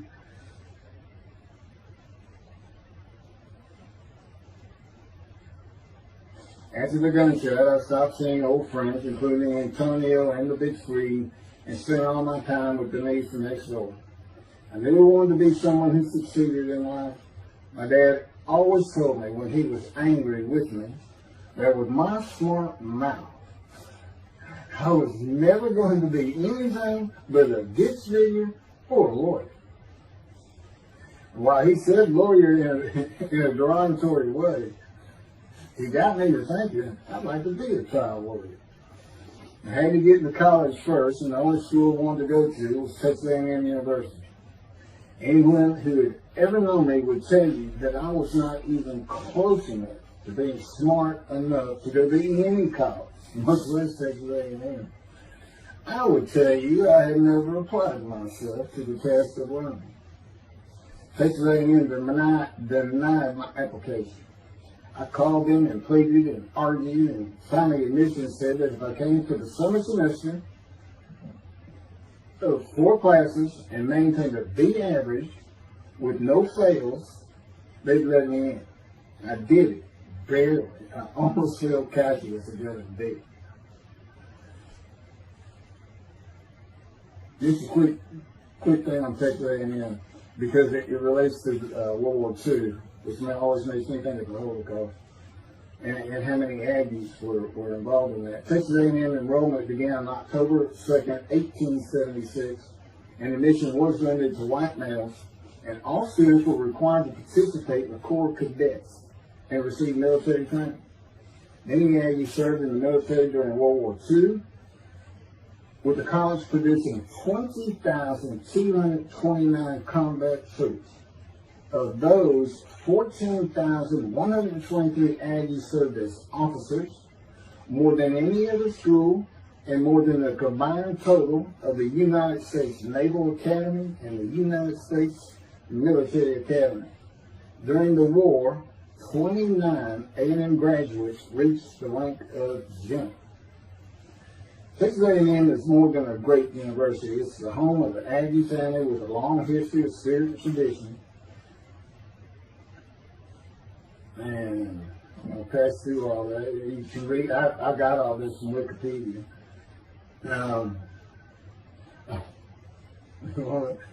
Like Notre Dame, it's a school full of tradition, especially notable at football games and in campus life, drinking beer at the Dixie Chicken. I had a good friend in what is now the Volunteer Corps of Cadets, and we've been shooting pool, drinking beer all night. On the weekend, and finally left sometime after midnight. I walked my friend back to the quad, Corps Cadet Quad, a large open area where people could gather, surrounded on 4 sides by dorms for cadets only. And I dropped him off at his room. Before he shut the door, he looked at me, and not for the first time, said, "Want to race?" He's fast. We didn't race anything. I said, yeah. Of course, we were pretty much, we had a lot of beer. I said, yes. And he went to the end of the hall and took off at the other end of the hall. He was fast, but I was pulling away with just a few yards to go and hit the wall before I could stop and busted my chin open. Blood's pouring out everywhere, people opening doors. Look, that little guy did the taller guy. Taller guy. I also sprained my ankle. These are my injuries that take very. I also sprained an ankle so severely playing basketball with football players that I was in a cast for 6 weeks. Those were my only injuries in the 3 years of being here. It was the gunshot that changed me, everything in my life. I married Denise when I graduated from A&M in '79. Just 3 years after graduating high school. I went through in 3 straight years. Because I had those hours from the first summer, I just went ahead and went the next summer too. And I got out of, and I was for most A&M students for 5 years. But I went through and through. And of course that meant I never dropped a class. It also meant I had a low GPA, grade point average. And I didn't realize how important that was for admission to law school. I was denied admissions from every school across the nation I thought I could get into. I did not know how my dad knew about South Texas College of Law in downtown Houston, but he made some inquiries and found out the dean was a graduate of Texas A&M. And we're known for helping each other. We set up an appointment with the dean. I told him of my rather intense home life and wayward ways, and that the A&M had given me a chance to prove myself as a capable student. You know, he hemmed and hawed, looked around the theater, and gave me the same opportunity A&M had. 4 summer classes, D average, and no fails. I did it. I was terrible with chemistry and math, but it turns out I had good reading and comprehension. Probably from reading all those science fiction books in school. I graduated in '82, and I did great on the bar examination. T.L. McCarty, attorney at law. Who would have believed it? Which reminds me of verse 1 of Isaiah 53. Who can believe what we have heard? That's what any of my friends would say about me getting out of law school. Much less what's happening today. You go find somebody that knew me in high school, they say, who? Oh, that can't be true. She's been out of here. I know him. Forget about it. 75. 27-year headache. I'm going to pick up with that on another video. And then that'll be it. Some general comments. 5 and 6. I'm not sure what 6 is. Yeah, 27-year headache. I'll go ahead and mention God in one of these actions. And I won't say anything about the dog who took a hard left between my legs. It's about just as my knee, my leg. And I won't mention that. Or hitting the big Swede on the track. And then for me, my arm just took off. I wouldn't have hit him with my right arm. The things he showed me. And getting gut shot. Yeah, I think I would have figured out, you probably shouldn't be hanging out with this sort anymore. You're going to be talking to his ex-girlfriend. Little things like that, he controls my perception. Little things like that in my life to make sure I am the man of Isaiah 56. If anybody thinks I'm going to back off saying that, they're wrong. I have been through too much. My whole life is dedicated to this time, the day of the Lord. As a matter of fact, what about my day? I said, what about my day? Well, he said, well, first of all, God's speaking with you and living with you. Most people say that's pretty good. I said, yeah. But anyway, here's something he's promised me that he lets me check out all the time. And I'm going to put on the screen.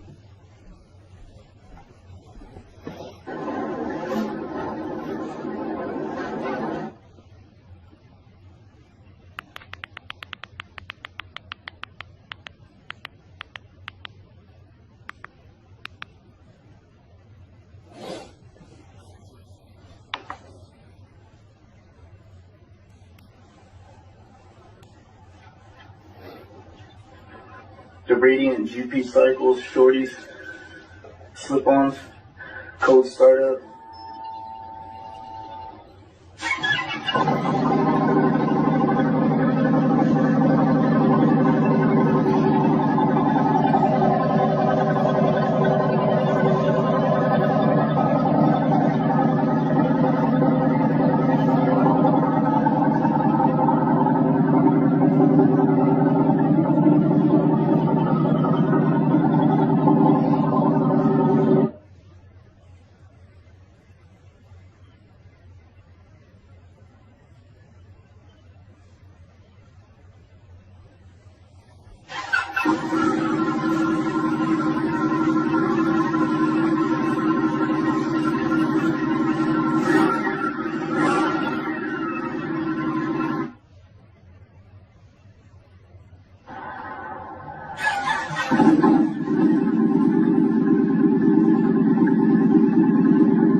severe headache.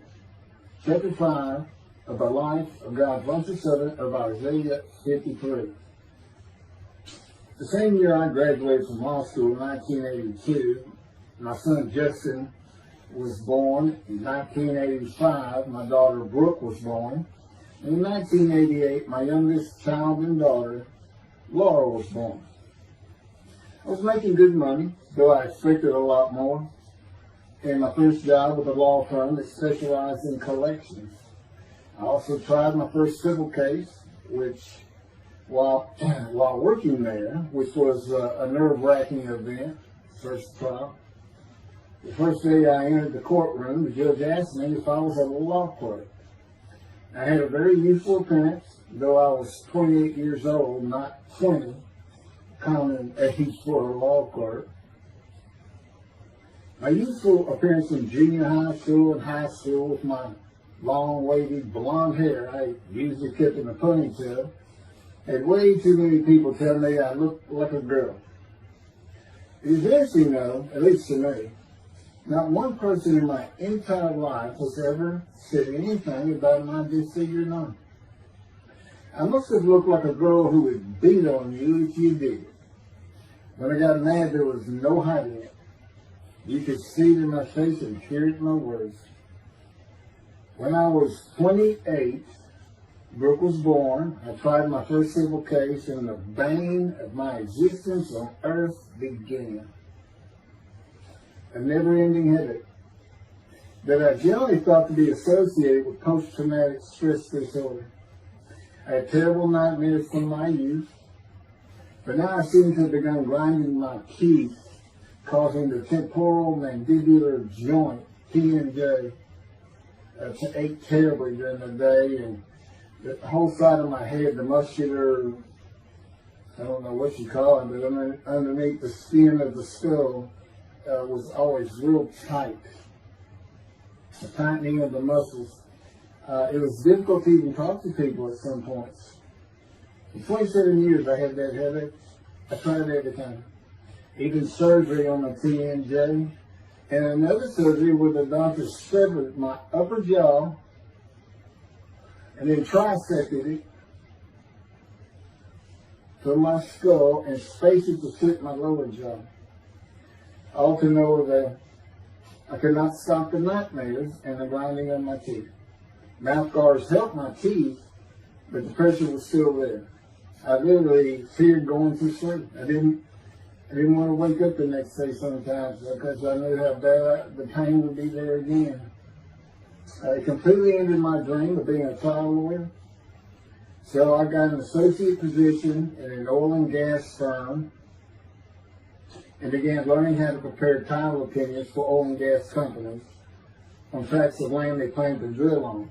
Basically, a title opinion is you start insolvency, which is when the state granted the land to someone, usually great, large tracts of land, and from there you get parceled out and cut up, and I'd be chasing one small tract within a very large one almost 200 years ago in the early 1800s, and I would have to create genealogical charts of heirship, for people who died without a will.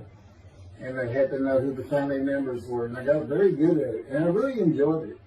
I did a small towns throughout Texas and into their courthouses where they would keep all the records of every transaction, of every piece of land in the county. But anyway, there's an awful lot to it. I do go into it in some detail in the book, but I'm not going to for this video.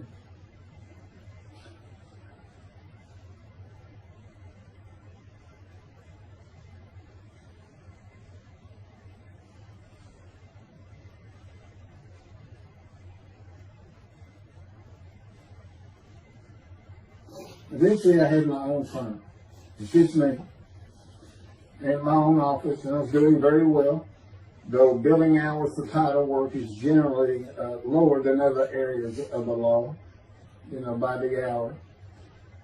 But I had also been involved in multi-million-dollar sales of production between oil and gas companies, probated wills, prepared affidavits of heirship, worked with landmen to fix title defects, appellate work, including arguments before justices, plea bargaining in criminal cases for defendants, and anything else that came my way.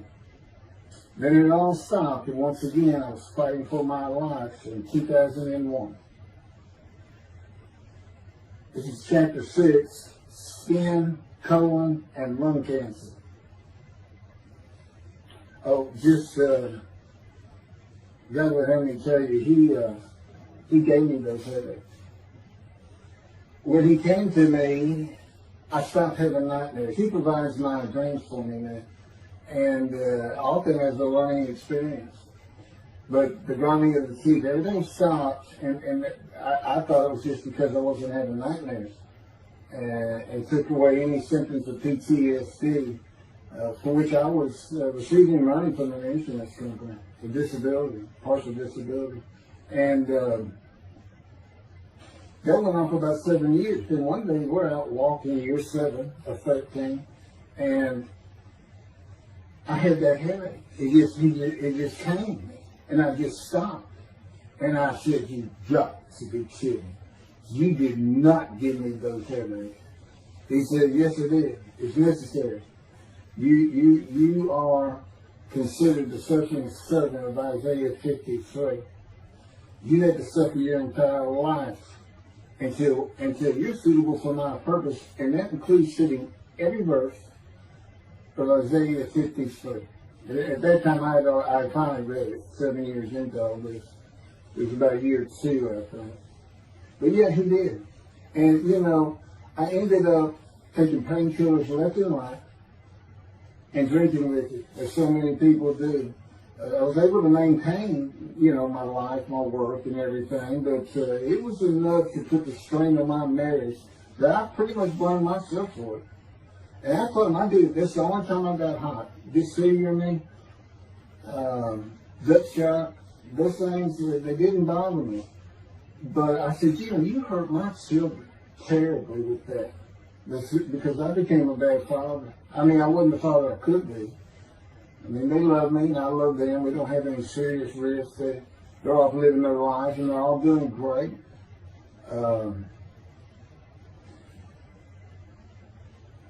But if they consider themselves anything, they're Christians. And although I don't think any of them are overtly religious, or that they're in church every Sunday or anything like that, but you know, when I started going to the conservative synagogue here in town, and I told him I was converting to be Jewish, they're pretty much just saying I would be a Jew, I guess. I'm not sure that I didn't believe in Jesus. There's probably more of it, God says. But really hasn't cost them much at all in 7 or 8 years. So, but anyway, so God gave me a headache just to make sure.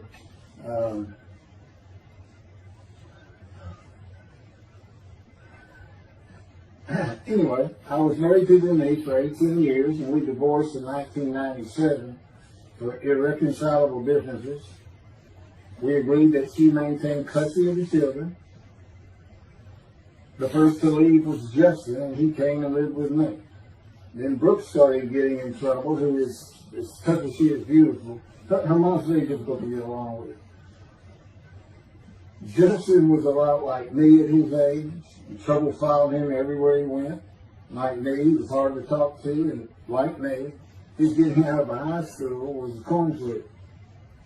He's doing great. He learned the oil and gas landman business, and I helped him out as much as I could, and friends of mine helped him out even a lot more.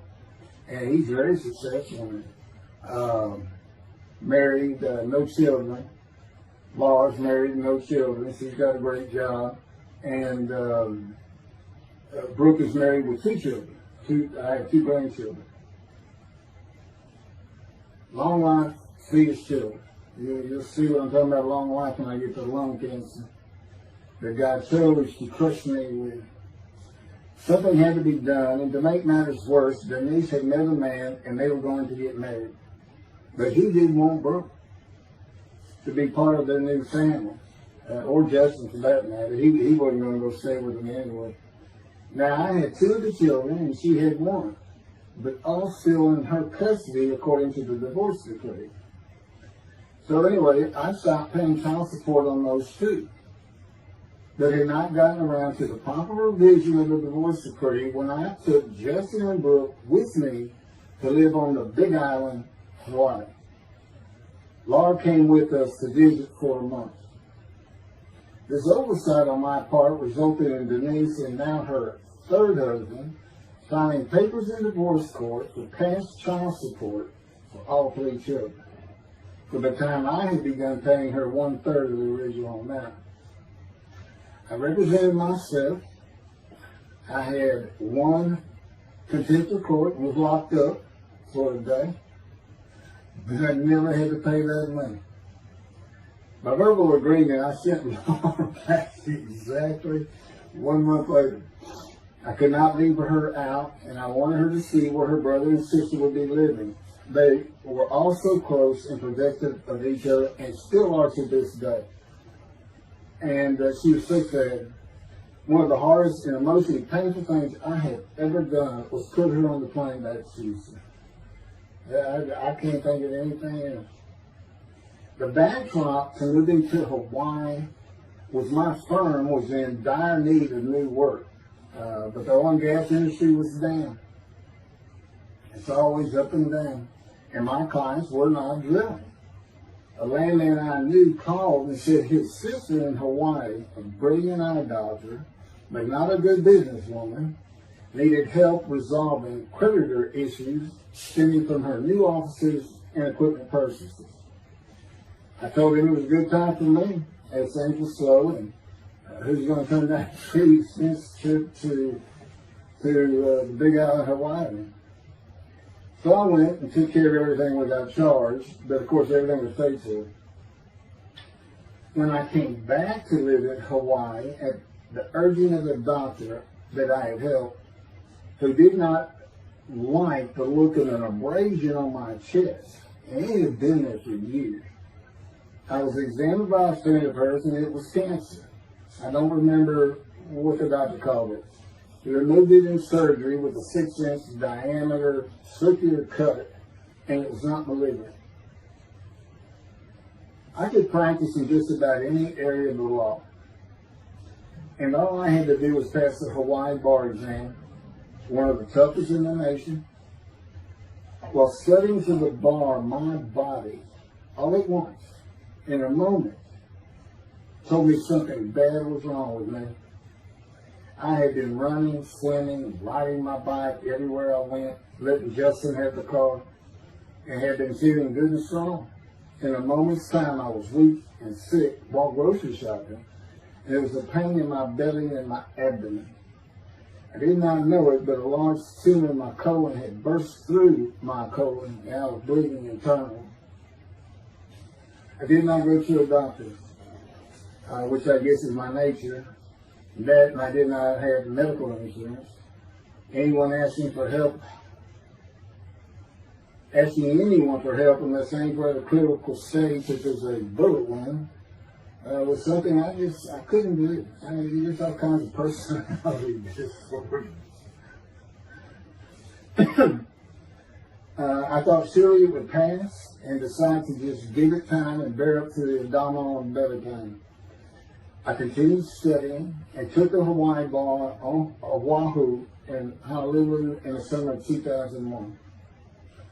I had lived in pain for so many years from my headache, and passing the bar was so important, I just kept going day by day. Pain was getting worse, and but I kept exercising. It's the only time I didn't focus on the pain. I had always been a fast healer, and I thought that any day it would just go away. I finally could no longer take it. Brooke, it turns out, was in Houston visiting with her mom, and I left Justin at our little, we called it the little green shack. It wasn't much to it. We weren't there very often, really, except to sleep. And went to Houston to find a doctor for diagnosis, staying at my parents' townhome. This is where I'm at now.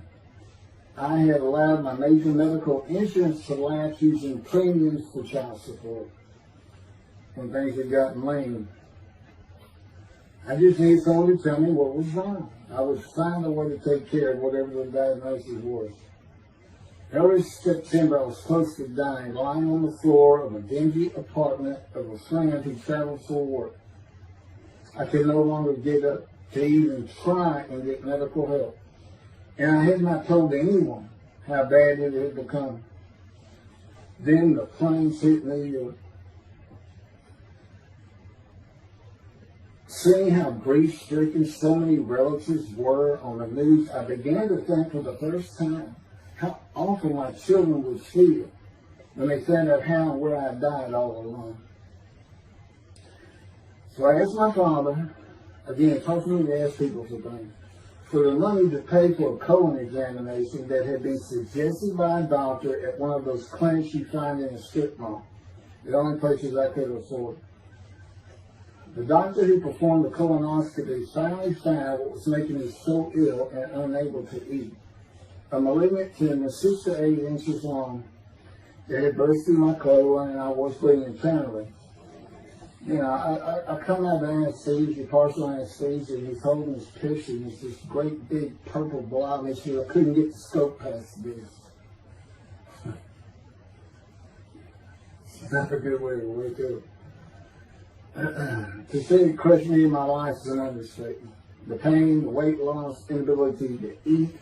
All I could do was drink calorie drinks. Began about 4 months before the colon examination. There was 4 months of sheer pain. But as it turns out, I did pass the Hawaii bar exam. It was now early October 2001. The doctor told me, look, you don't have insurance. Go to Bentoff Hospital. That's the hospital I went to when I got gut shot. Gunshot. I prefer gut shot. Sounds good. Forget it, man. He gave me the picture from the procedure showing what he could not get the scope past. He's shaking his head and saying, you should have come in much earlier. So I went to Bentown thinking I was here in 75 on October 5, dying, but I did survive. And here I am again on the first week of October 2001. I showed the pictures to the admitting nurse. Instead of them sending me to the waiting room, she just looked at me and she said, Mike, this is a public hospital. I mean, you can wait all day long to have a cold check. She looked at me and said, why did you wait so long? And how are you still alive?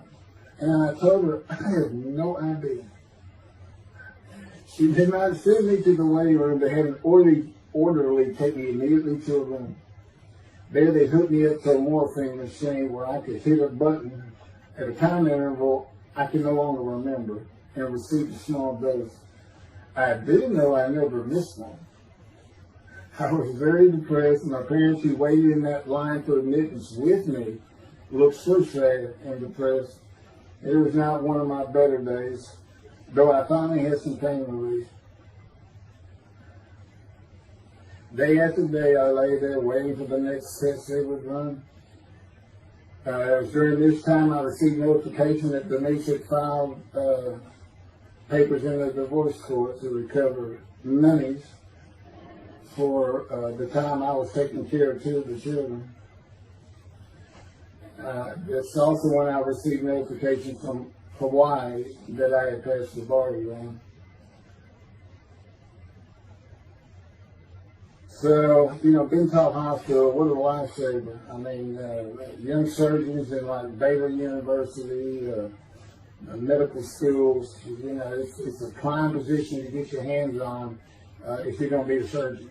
Because you're in surgery all day long and all night long. As long as you can stand up, they're bringing people in. It's just a real hot spot in Houston and a great hospital. But it's not a place you want to stay.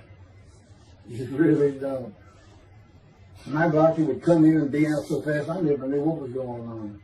He did tell you my previous surgery to my abdomen, where they opened me up from stem to stern, complicated removal of the tumor. On October 25, my son's birthday, he was now stuck in Hawaii. They cut me open again and removed the tumor. It was about a week or so later, I was released with a schedule for chemotherapy. I returned to the dingy apartment all alone, and I just stared at the television for weeks. I did, and chemo was so depressing for those who had to go into it. A small room with big chairs for about 20 people who all looked like death, including me. Everyone with an assortment of bags of chemo dripping into our arms for hours. It took about 8 hours before I really got sick from it. And I had to park a long way to avoid paying for parking and drive a long way to the apartment. It was a very gloomy fall in winter. When I completed my chemo of once a week for 6 or 9 months, more tests were scheduled. I do not remember how many months the chemo lasted. I do remember I did not finish, missing the last 3 sessions. At the end, I could not get out of the door without bursting into tears and just not going. It just wore me down to nothing. On the right side, it was my goal. I had my own apartment called the Loft. It was brand new and very nice on a bayou close to downtown Houston with a running trail alongside it and lots of woods near Memorial Park where I had been running a 3-mile circuit since high school. I returned to being called for follow-up tests, including x-rays of my chest, and the colon cancer had not returned then and to this day. The chest x-rays were another matter entirely. The doctor told me he had bad news and showed me the x-rays telling me the white spots I was seeing was cancer. They were everywhere. Lungs full of cancer, he said, at a stage I could not be treated with any success. My dad was with me, and I asked the doctor, well, what does that mean? And when he said you need to prepare for death, the look on my father's face was so sad and hurt at the same time I'll never forget. And we've been through some tough things in this house, every house we've been in. It didn't affect me one bit. I did not feel anything. I was too beat down from the chemotherapy repair I did. God tells me I had a lot to do with that. And it's like no matter what they said, I didn't think I was going to die. But I didn't know that. I just wasn't having that conscious thought. And God said he had a lot to do with it. And of course, he hadn't spoken to me yet. I had never seen a doctor for cancer or any other ailment since that day. I had to get Justin home was all I thought about. But I needed money. I found an old client that needed a towel pin for a drill site well. I struggled through that and got my boy back to Houston. And it was tough. I was so weak. And it had been so long since I really had done any title work. And just going to pick the work up and visiting with the client was a major to-do for me. But we got there and I got Justin home and he went to live with some childhood friends. This is now 2002 and going into 2003. I just walked all over the running trails in a 3-mile loop at Memorial Park and in the woods day after day. I didn't think about dying, but I did start. But I did not think about suicide my law practice either. I watched a lot of television and played video games. I watched the Tour de France for the first time and got inspiration from Lance Armstrong. I was still alive though, and the funny thing was my lungs never bothered me. I was never sick. It's because God had already removed it. After I got the news I was dying of lung cancer, he took them from me. That's what he tells me. And I don't have any symptoms. Well, you'll see right here, in 2005, I picked up some title work here and there and made an office out of my loft. I bought my first motorcycle, soft-tailed lowrider Harley Davidson. First time in many years I was happy. I loved riding that bike. In 2006, I did some landman work for standard day wages and began dieting and running.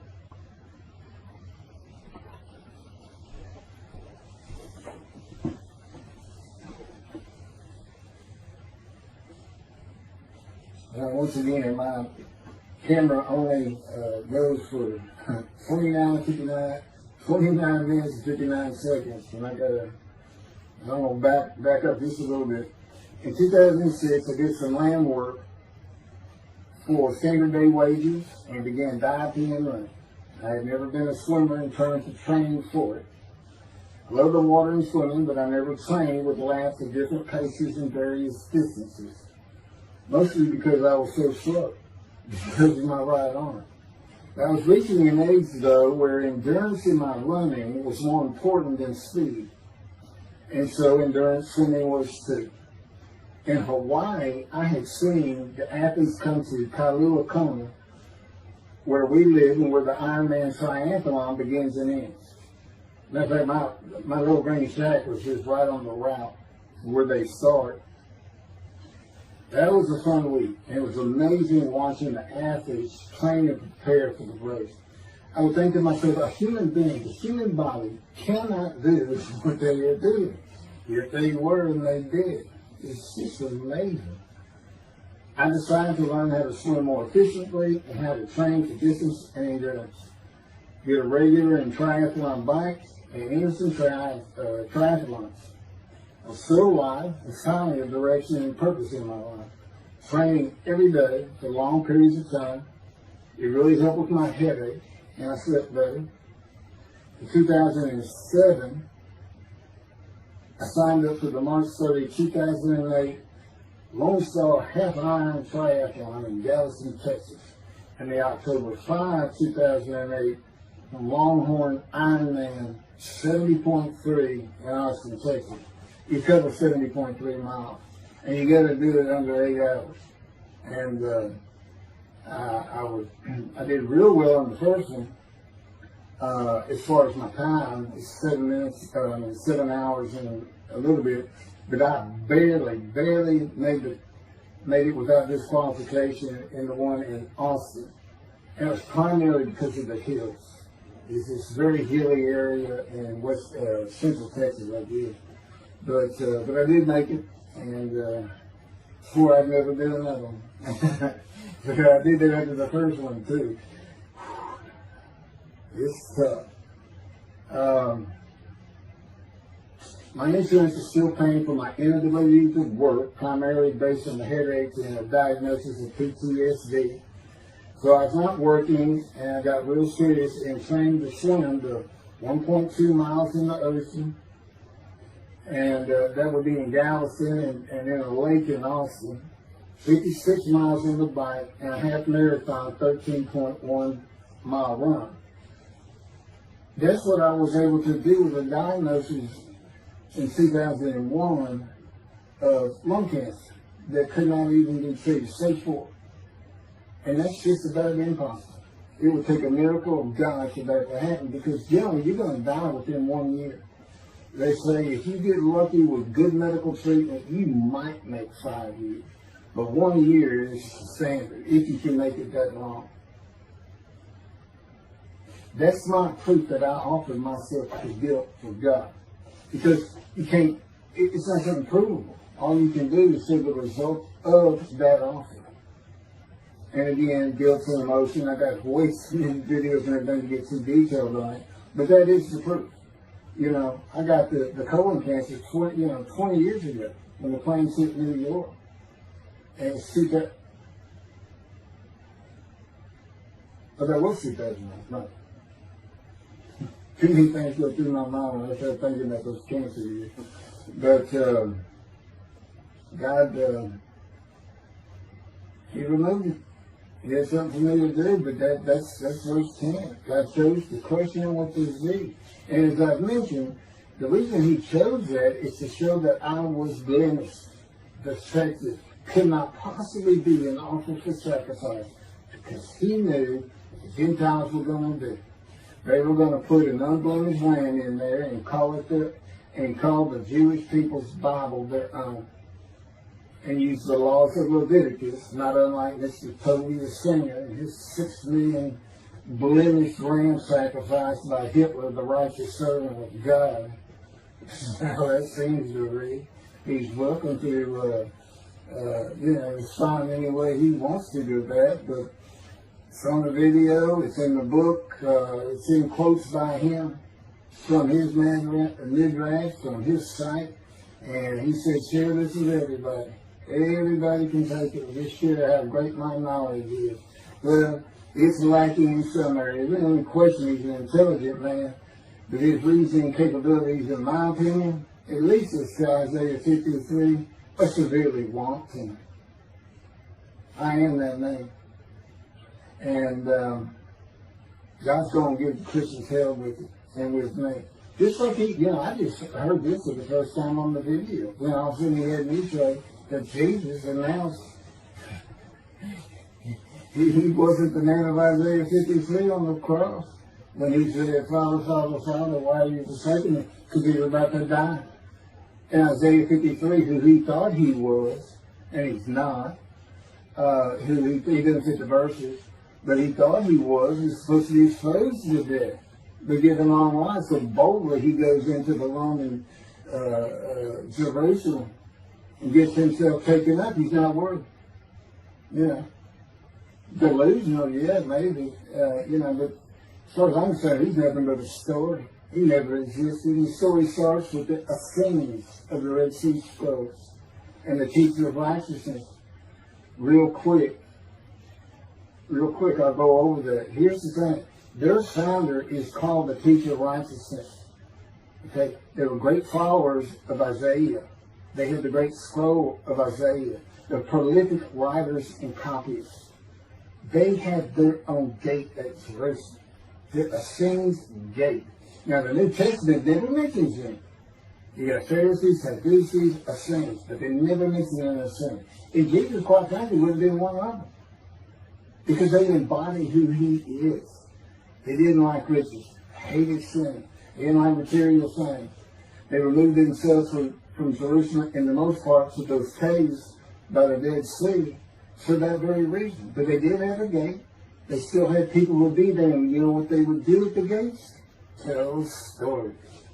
That's what you do. You tell stories, and it is a great story. Here's this guy, he's connected with God. Back then they believed men were gods. Caesar was a god. Over in Egypt you had the same thing going on. It's a common thought that men could be gods. And this story just springs up. And they didn't even question. They'd have gone and questioned it. I mean, they're just sitting right front and center in Jerusalem. You think they didn't hear? This man walking on water, raising the dead, feeding 5,000 with 2 fish and 5 loaves, turning water to wine. That alone, Rome would have said, Caesar would have said, he does what? He turns water to wine. Bring him to me. Don't touch the hair on his head. You don't kill the man who turns water to wine. You send him out with your arms. Make your men happy. It's, there's so many ridiculous aspects to it. Most particularly, God performed a human sacrifice for the sinning Gentiles. He's left the sinning Jews for the sinning Gentiles. But he gives them an out, these Gentiles, not his son. He gives them an out. I know, I'm going to kill my son for you. So that you'll be forgiven of violating my commandments and laws. If anybody knows God, and the Jews do, and I know him like nobody's business, that's not him. That's not him. I mean, he told the Jews, I'm never going to leave you, but I will punish you. Now that's him. That's him. And he'll put you through hell just to make you a better person, a better people. And he has no plans to change it, man. He's not going to change the minds and the thinking of billions of people to make them love the Jew. He's just not going to do it. And the practicality is he didn't create man for him to even be able to do that. Now, he could have created humanity where he could do that. He could change the mind of everybody at the same time. I'll tell you on this, he's been working on my mind for 13 years. It is one brutal compromise. It's a very one-on-one affair.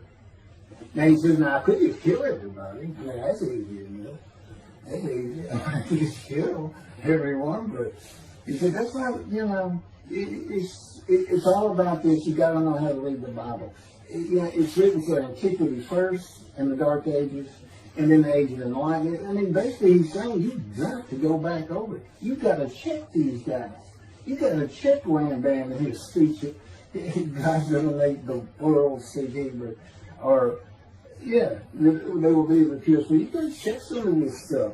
And I read Rashi's, I went through his Isaiah 53 main grass, and all I can say is very unimpressed. I see what he has to say in Malachi. He didn't pick up on any of this. He didn't know what the angel of the Lord is, the angel of the covenant that you desire. He doesn't know how Moses goes by a burning bush is not consumed. The angel of the Lord is in there, and God speaks. I do. To me, it's just like, well, you just give some basic concepts, and all of a sudden, and quite frankly, it'll open up the scripture to the Jews. They can put the Talmud aside for a little while. God will say this. God says, if you can study it, study it. There's all kinds of great things in it. Just be real careful about what you teach from it. And it's useful for heaven. If you like to talk about Talmud as a scholar with other Jews, who may very well be in scholarly remembrance with you, you can meet up with them. Just see them in the meeting places, have them over to your room. Y'all can watch the new earth being created and the new peoples of God chosen, and watch the evolution of the chosen people.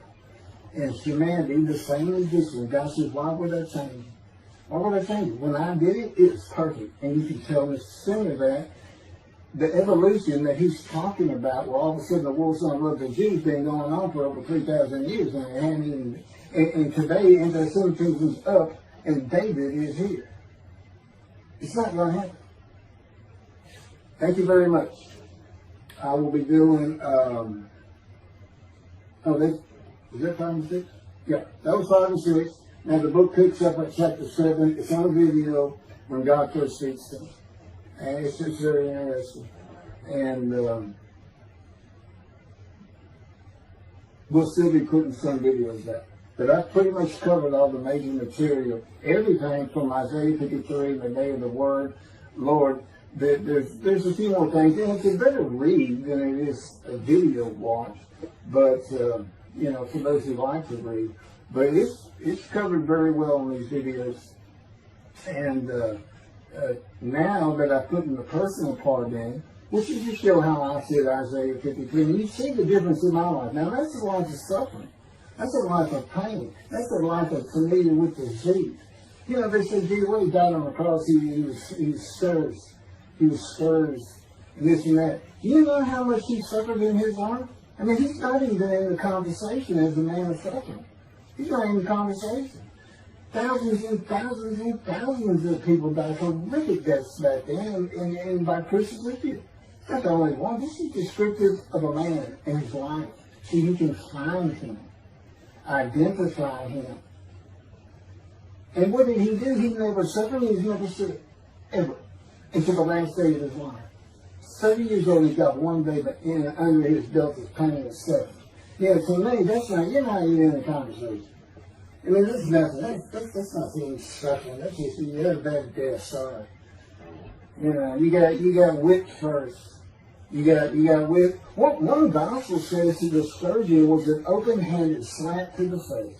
Now, the other three do say scourge. But then and then every movie you see, he's carrying that cross, he's all whooped up and bleeding, this and that. He carries the cross in one gospel only. In the other three, it's carried for him. And then he's on the cross, and what does he do?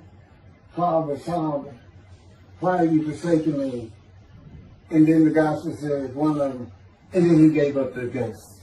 He gave up and died. I laid in the back of the ambulance for 8 hours, doing everything I could in my power to stay alive. Just gave up the ghost. There's another video where we make that a little bit more humorous. Anyway, thank you for listening, and I guess that's it. Thank you.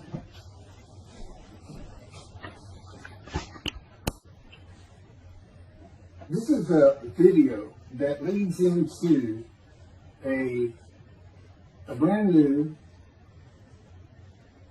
very distinct, not heard from before, commentary on Isaiah 53, which begins actually in Isaiah 52. It's comprised of 7 videos I put together in the last month or so.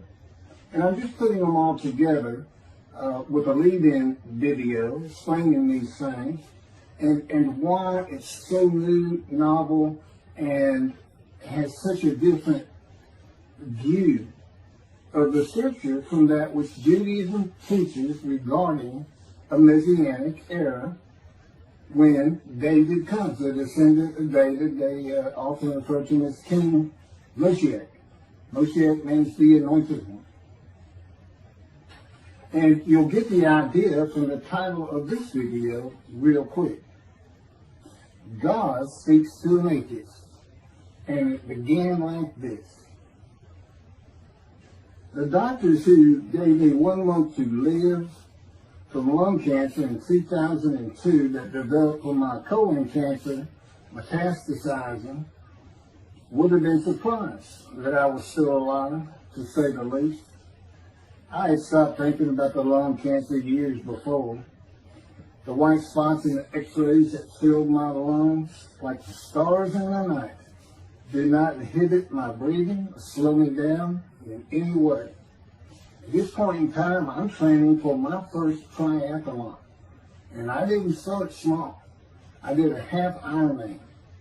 It's 1.2 miles swimming in the ocean, 55-mile bike ride, and half marathon, 13 miles. They call it the 90.3. One Saturday in the fall of 2007, I was cooking lunch in my small kitchen, post-divorce, and at the stove, when God said, from just a little behind me, as though somebody was speaking to me right here, and above my right shoulder, which is this figure, wash your hands. I turned around to the sink, washed my hands, and turned back to the stove. Now understand, I've been an atheist for 50 years. I mean, I completely denied the existence of God. And then from right here, a small, quiet voice, like an account they had with Elijah at the cave, said, wash your hands. And I simply turned around, washed my hands, and went back to the stove. I didn't say a word, and I didn't even keep thinking about it. I just did it. That was it. It was as though he had always been there. Just as to Adam. That's what I liken it to. And he dictated this to me. This is from my book, the book of my life that God dictated to me. It's called The Righteous Servant of God of Isaiah 53. No, the life of God's righteous servant of Isaiah 53. And he put it together. And he did it because he actually came to me, as Jeremiah would say, in the womb, but in my first year of life. And like Ezekiel, lit and entered me. So that part of chapter 11 of Isaiah happened well over 62 years ago. That's when that happened. That's when Moshiach was here. For all these rabbis and commentators who have been saying, he's here, no, he's here. Well, he's been here, I've been here a long time, I just wasn't prepared and hadn't even heard his voice yet. But what he did, you know, with Jeremiah, he made sure he was a priestly, godly man and guided his life. With me, it was to make sure I fit every single verse of Isaiah 53 as only I can explain it, what it's for, what it all means, and live a life of something familiar with disease. God chose to crush him with disease that he would offer himself for guilt and receive long life to see his children. That's my proof that it happened. They told me 20 years ago, we can't treat this lung cancer. It's too advanced. You're going to die. And you're going to die real soon. You need to prepare for it. And it did crush my life. I stopped work. I just kept waiting to die.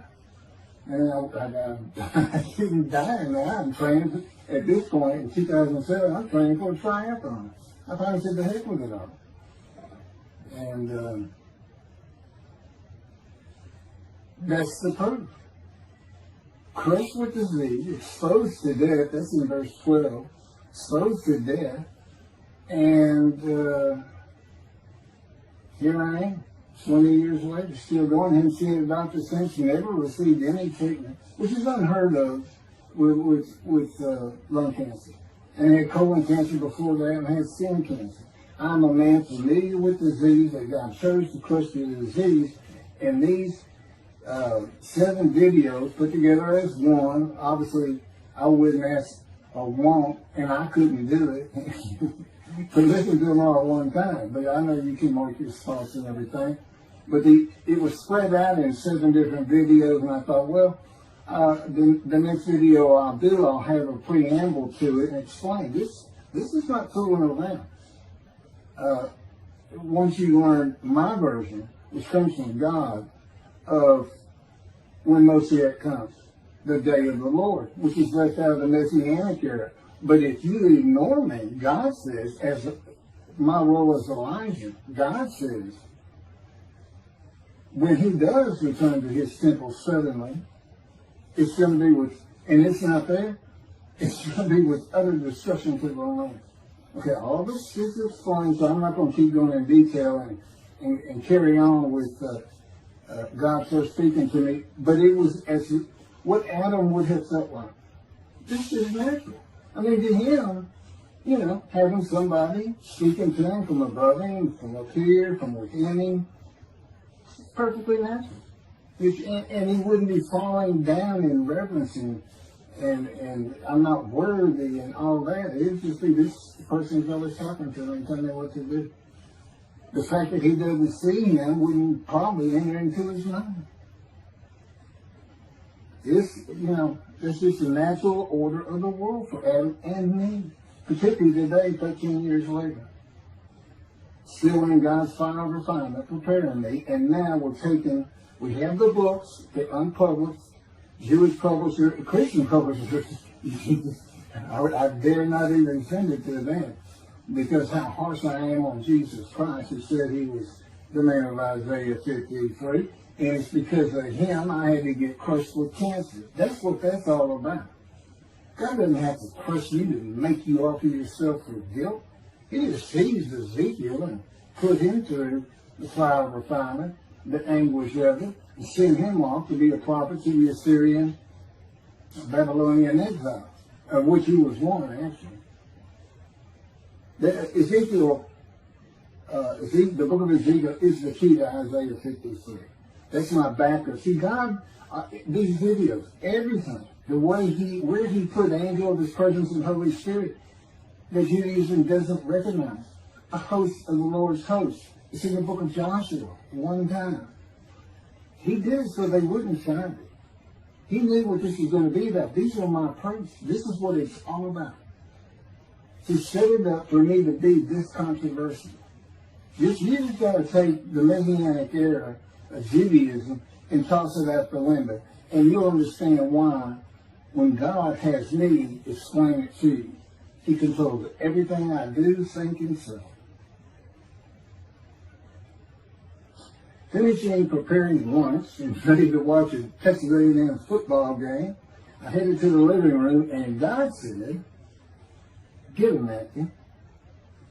I turned back to the kitchen and got a paper towel. Sitting on the couch from about the same place. Sitting on the couch with the television on and my plate in my lap, God said, "Get your TV tray." I got up, set my TV tray in front of me, and placed my plate on it, began eating and watching the game. That night, I was in bed reading a book. From the doorway, God said, "Tomorrow we're going to Bed Bath & Beyond, the store, to buy a shower curtain, sheets, pillowcases, and shopping journals for things that you need." I said, "Okay." and continue reading my book. That's God's spoke to an atheist. That's how it started. We call it the early years now. Talk about it. It was so different from the way things are, and all the same in the same breath. And I have since done this. It was by his power upon my emotions and thoughts that his presence with me was though he had always been there. In other words, when you read in the Hebrew Bible, God calls somebody's name like little Samuel, he says, here I am. Here I am. Now there's some accounts of people falling to the ground, but he can put a silent knowing to you. He can put knowledge within you, your mind, where you never hear a word from it. In other words, put into your mind, the God of all creation is about to speak to you. And he doesn't have to say, stay calm. He controls emotions. He's telling me, Keith, I created emotions. And there's nothing I can't do with yours, and believe me, it's just been proven to me. I'm not going to get into all that. This story goes on. It turns out he had been like Jeremiah from the womb. Let me pass by that. I've never been affiliated with any church or synagogue. I've never had any teaching from yeshiva or seminary. Throughout my life, I did not. Let's say it this way. I was the actual opposite of Jesus Christ. Actual opposite. I'm a sinner. You know, I mean, he took me back. He said, look. Yeah, because I said, well, I wasn't that bad of a sinner. I was. He said, feel it. He'll go off in vision like the story of Scrooge and the Ghost of Christmas Past. I so get smart with him. This is just talking friend to friend. I can talk to him like he's just a buddy sometimes. There is a line I know not to cross. I said, why would you call that a sin? Why is that a sin? He said, Keith, it's a sin. You lied. I said, you did do it. If I didn't lie, I was going to jail. He said, but that don't make it good. I said, well, which comes first? Going to saving yourself? Or lying? And so what? I didn't believe in you anyway. I wasn't worried about going to hell either. I didn't think about this thing. He's telling me, man, I didn't let you. That's why I was with you from the get-go. He wanted me to be fresh. No preordained, settled in thoughts and beliefs on anything. Of course, I grew up in Texas for the most part, so it would have been Christianity. I didn't associate with anybody who was religious. I didn't even know what the term Jesus meant. I didn't even know that Jesus died for my sins, supposedly, in their theology. And I didn't know that there was a problem between Judaism and Christianity. Jews and Christians, I didn't know that. I had plenty of Jewish friends. And, you know, I was in the late 60s, 70s, my formative, going into my teen years, and, you know, we treated everybody as an equal. I never thought about it. Including African Americans, who in my day, we just said blacks. I guess it doesn't go anymore.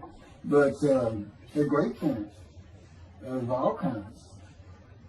My best friend, I didn't even know he was Jewish until I saw him on Facebook 40 years later.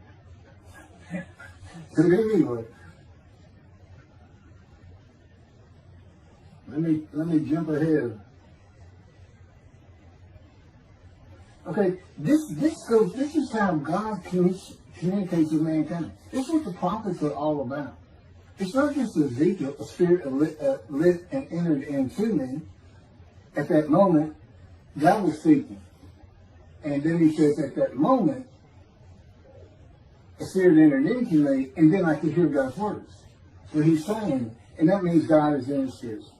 And it's just imagine the presence of God is his mind, and it is composed of elements of the unseen realm that we can't understand, and spirit he created, and the angel of the Spirit, the Holy Spirit, he created. But that's completely different elements. His presence is different from God's presence.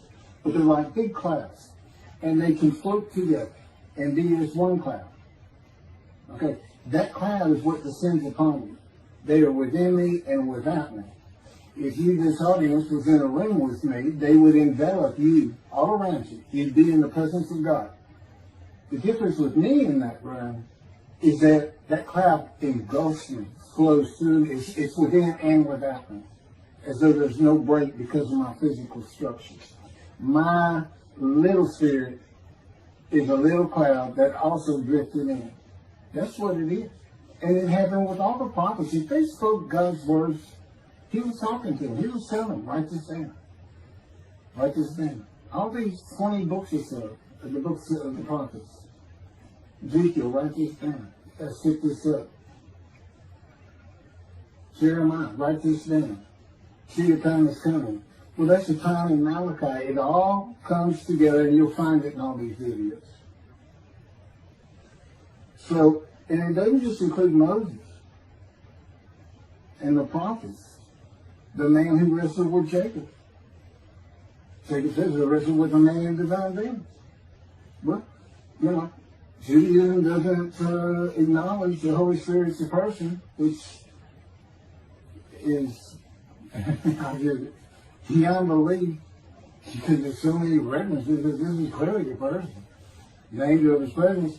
But it's just God going to a man saying, hey, wake up, I'm the God of this land. See this man over here asleep? His name's Jacob. He's got his head on a rock. Go jump on him and start wrestling. Don't worry about it. I'm going to orchestrate the whole thing. You'll be fine. And the guy would have said, yeah, I am. Let's go. That's how he does.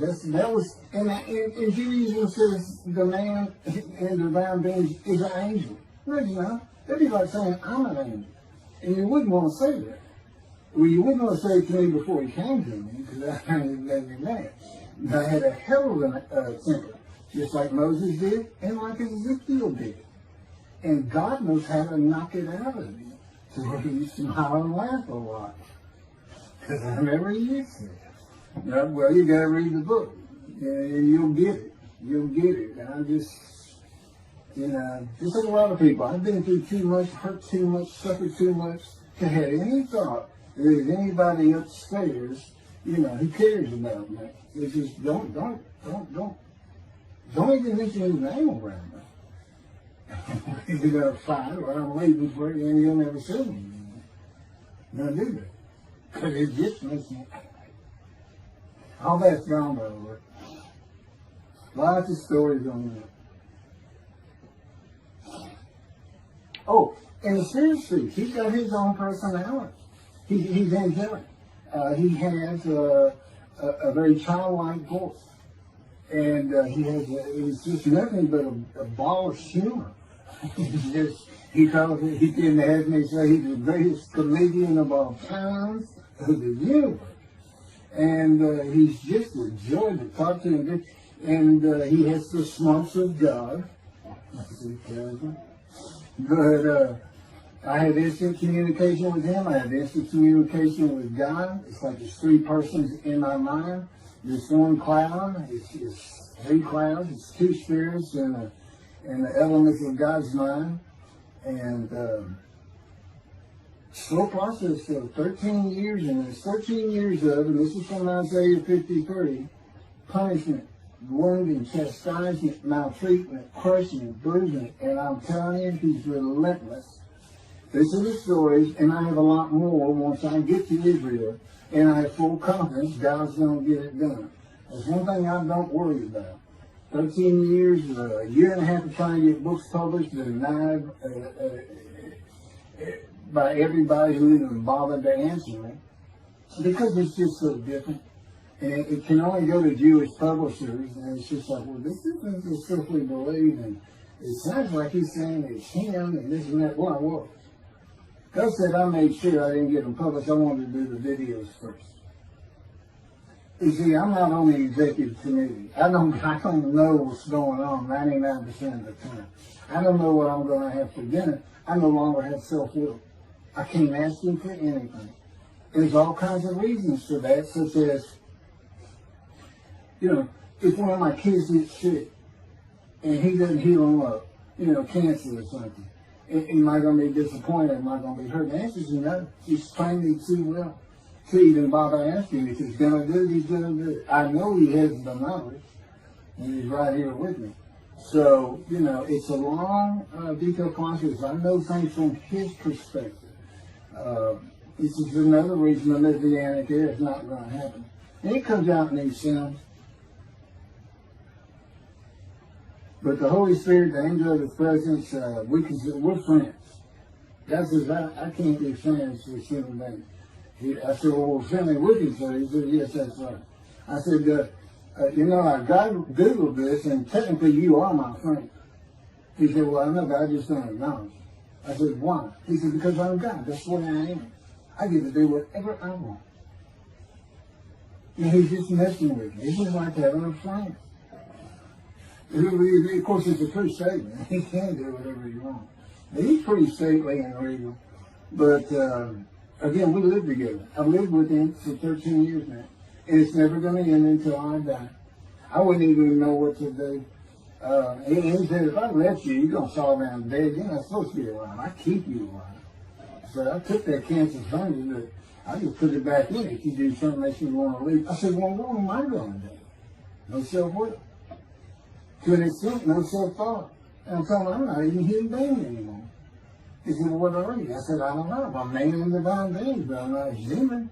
I don't have self-will. That's what distinguishes you as a human being from an animal. He said, but I'm being a human for you. I'm providing you self-will. So you do, in a way, have it. So you're still a human being. I said, well, I'm dead. He said, why are you dead? I said, because it's like my brain's not connected to my spirit anymore. It's like you're sending all the information in. And that's about heaven. I haven't lived the existence in heaven as to my thoughts, because in heaven you won't have a mind. The heaven for the Jewish people only, I might add. You won't have a mind. God got to provide it for you. He's got to be you for you as a completely new and different creature. Still you. It's a very amazing story on how that does. And I'm taught all these things and literally experiencing, not only in the real, but in visions. I've had more visions than, if you count every single vision in the Hebrew Bible and the New Testament, I've had easily double that. And I'm a walking visual. God's communication, and this actually shows up in the story of Moses, you won't let me tell right now. But he puts images in your mind. Instead of saying a sentence, you get something in your mind, a picture. Anyway, I call it visuals. And you can be wide awake for those. And I can be in vision wide awake. Okay, so we finished our shopping. You get shower curtains and everything. And God said, let's go to the bookstore and get you a Tanakh. To which I replied, well, what's a Tanakh?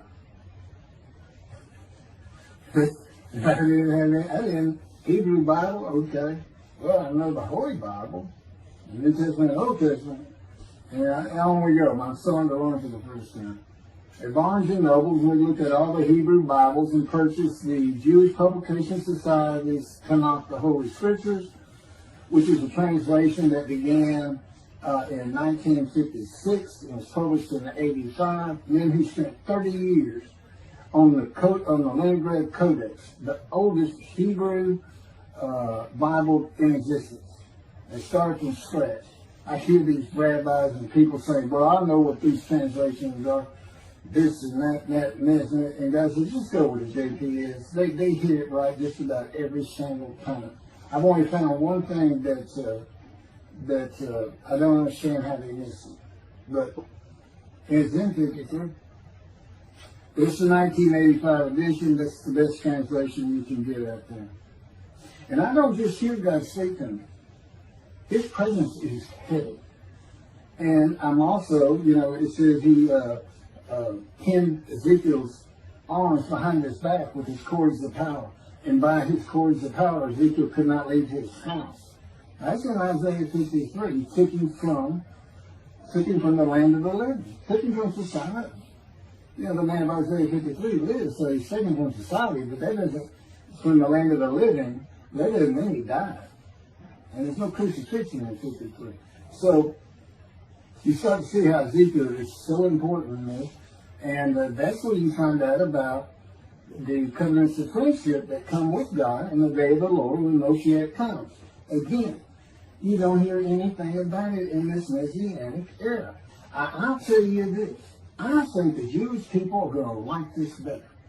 I think throwing out all that rubbish Judaism's been teaching from back in antiquity, that's where they're stuck, and see what's really going to happen with God coming back, a man in divine being, with the capabilities of Moses, Elijah, the descendant of David, all their attributes, okay, are in me. I can be each and every one of them, and I can be all four of them at one time. And God can speak to me. So, it's going to be fun, and he wants a simple rebuilt. That's the purpose of Isaiah 53. It says, a purpose which might prosper of God. But it then tells what the purpose is. Well, we find it in Malachi 3. I sent my messenger before me to clear the way for me, and I should return to my temple suddenly. But the covenant that comes with David says, I'm going to place my sanctuary amongst you. He already knows it's not going to be there. And then we have Elijah in Malachi 3. Well, he's got a purpose that might prosper. And if it doesn't, God comes with utter destruction to the land. And again, you don't hear it with the Messianic era. Utter destruction to the land. There's 7 million Israeli Jews. How can you not read that and go, that sounds an awful lot like, I'm going to raise up armies against you. How can you just ignore that? Well, anyway, we're getting serious stuff. And the purpose that might prosper, I never believed that. I think that just puts the man of the righteous servant of God of 53, I think that puts him with, he's got the same purpose as Elijah. Elijah is supposed to bring the families back together through the laws and teachings God gave Moses, or being mindful of them. That's the new covenant. It's an amendment. It's an amendment that also has a new inclusion of sin forgiveness. Over the last 63 years, God's presence has resided in Texas, Louisiana, Florida, and Hawaii. And he is more than ready to return to his land, Israel. Because wherever I am is where his presence is, and those are all the different states I lived in over this time period. Wherever I go. As a matter of fact, if you see me in Israel down at the old city or down at Tel Aviv, you can turn to your friend and say, hey, I know where God is. And say, really? I thought he left.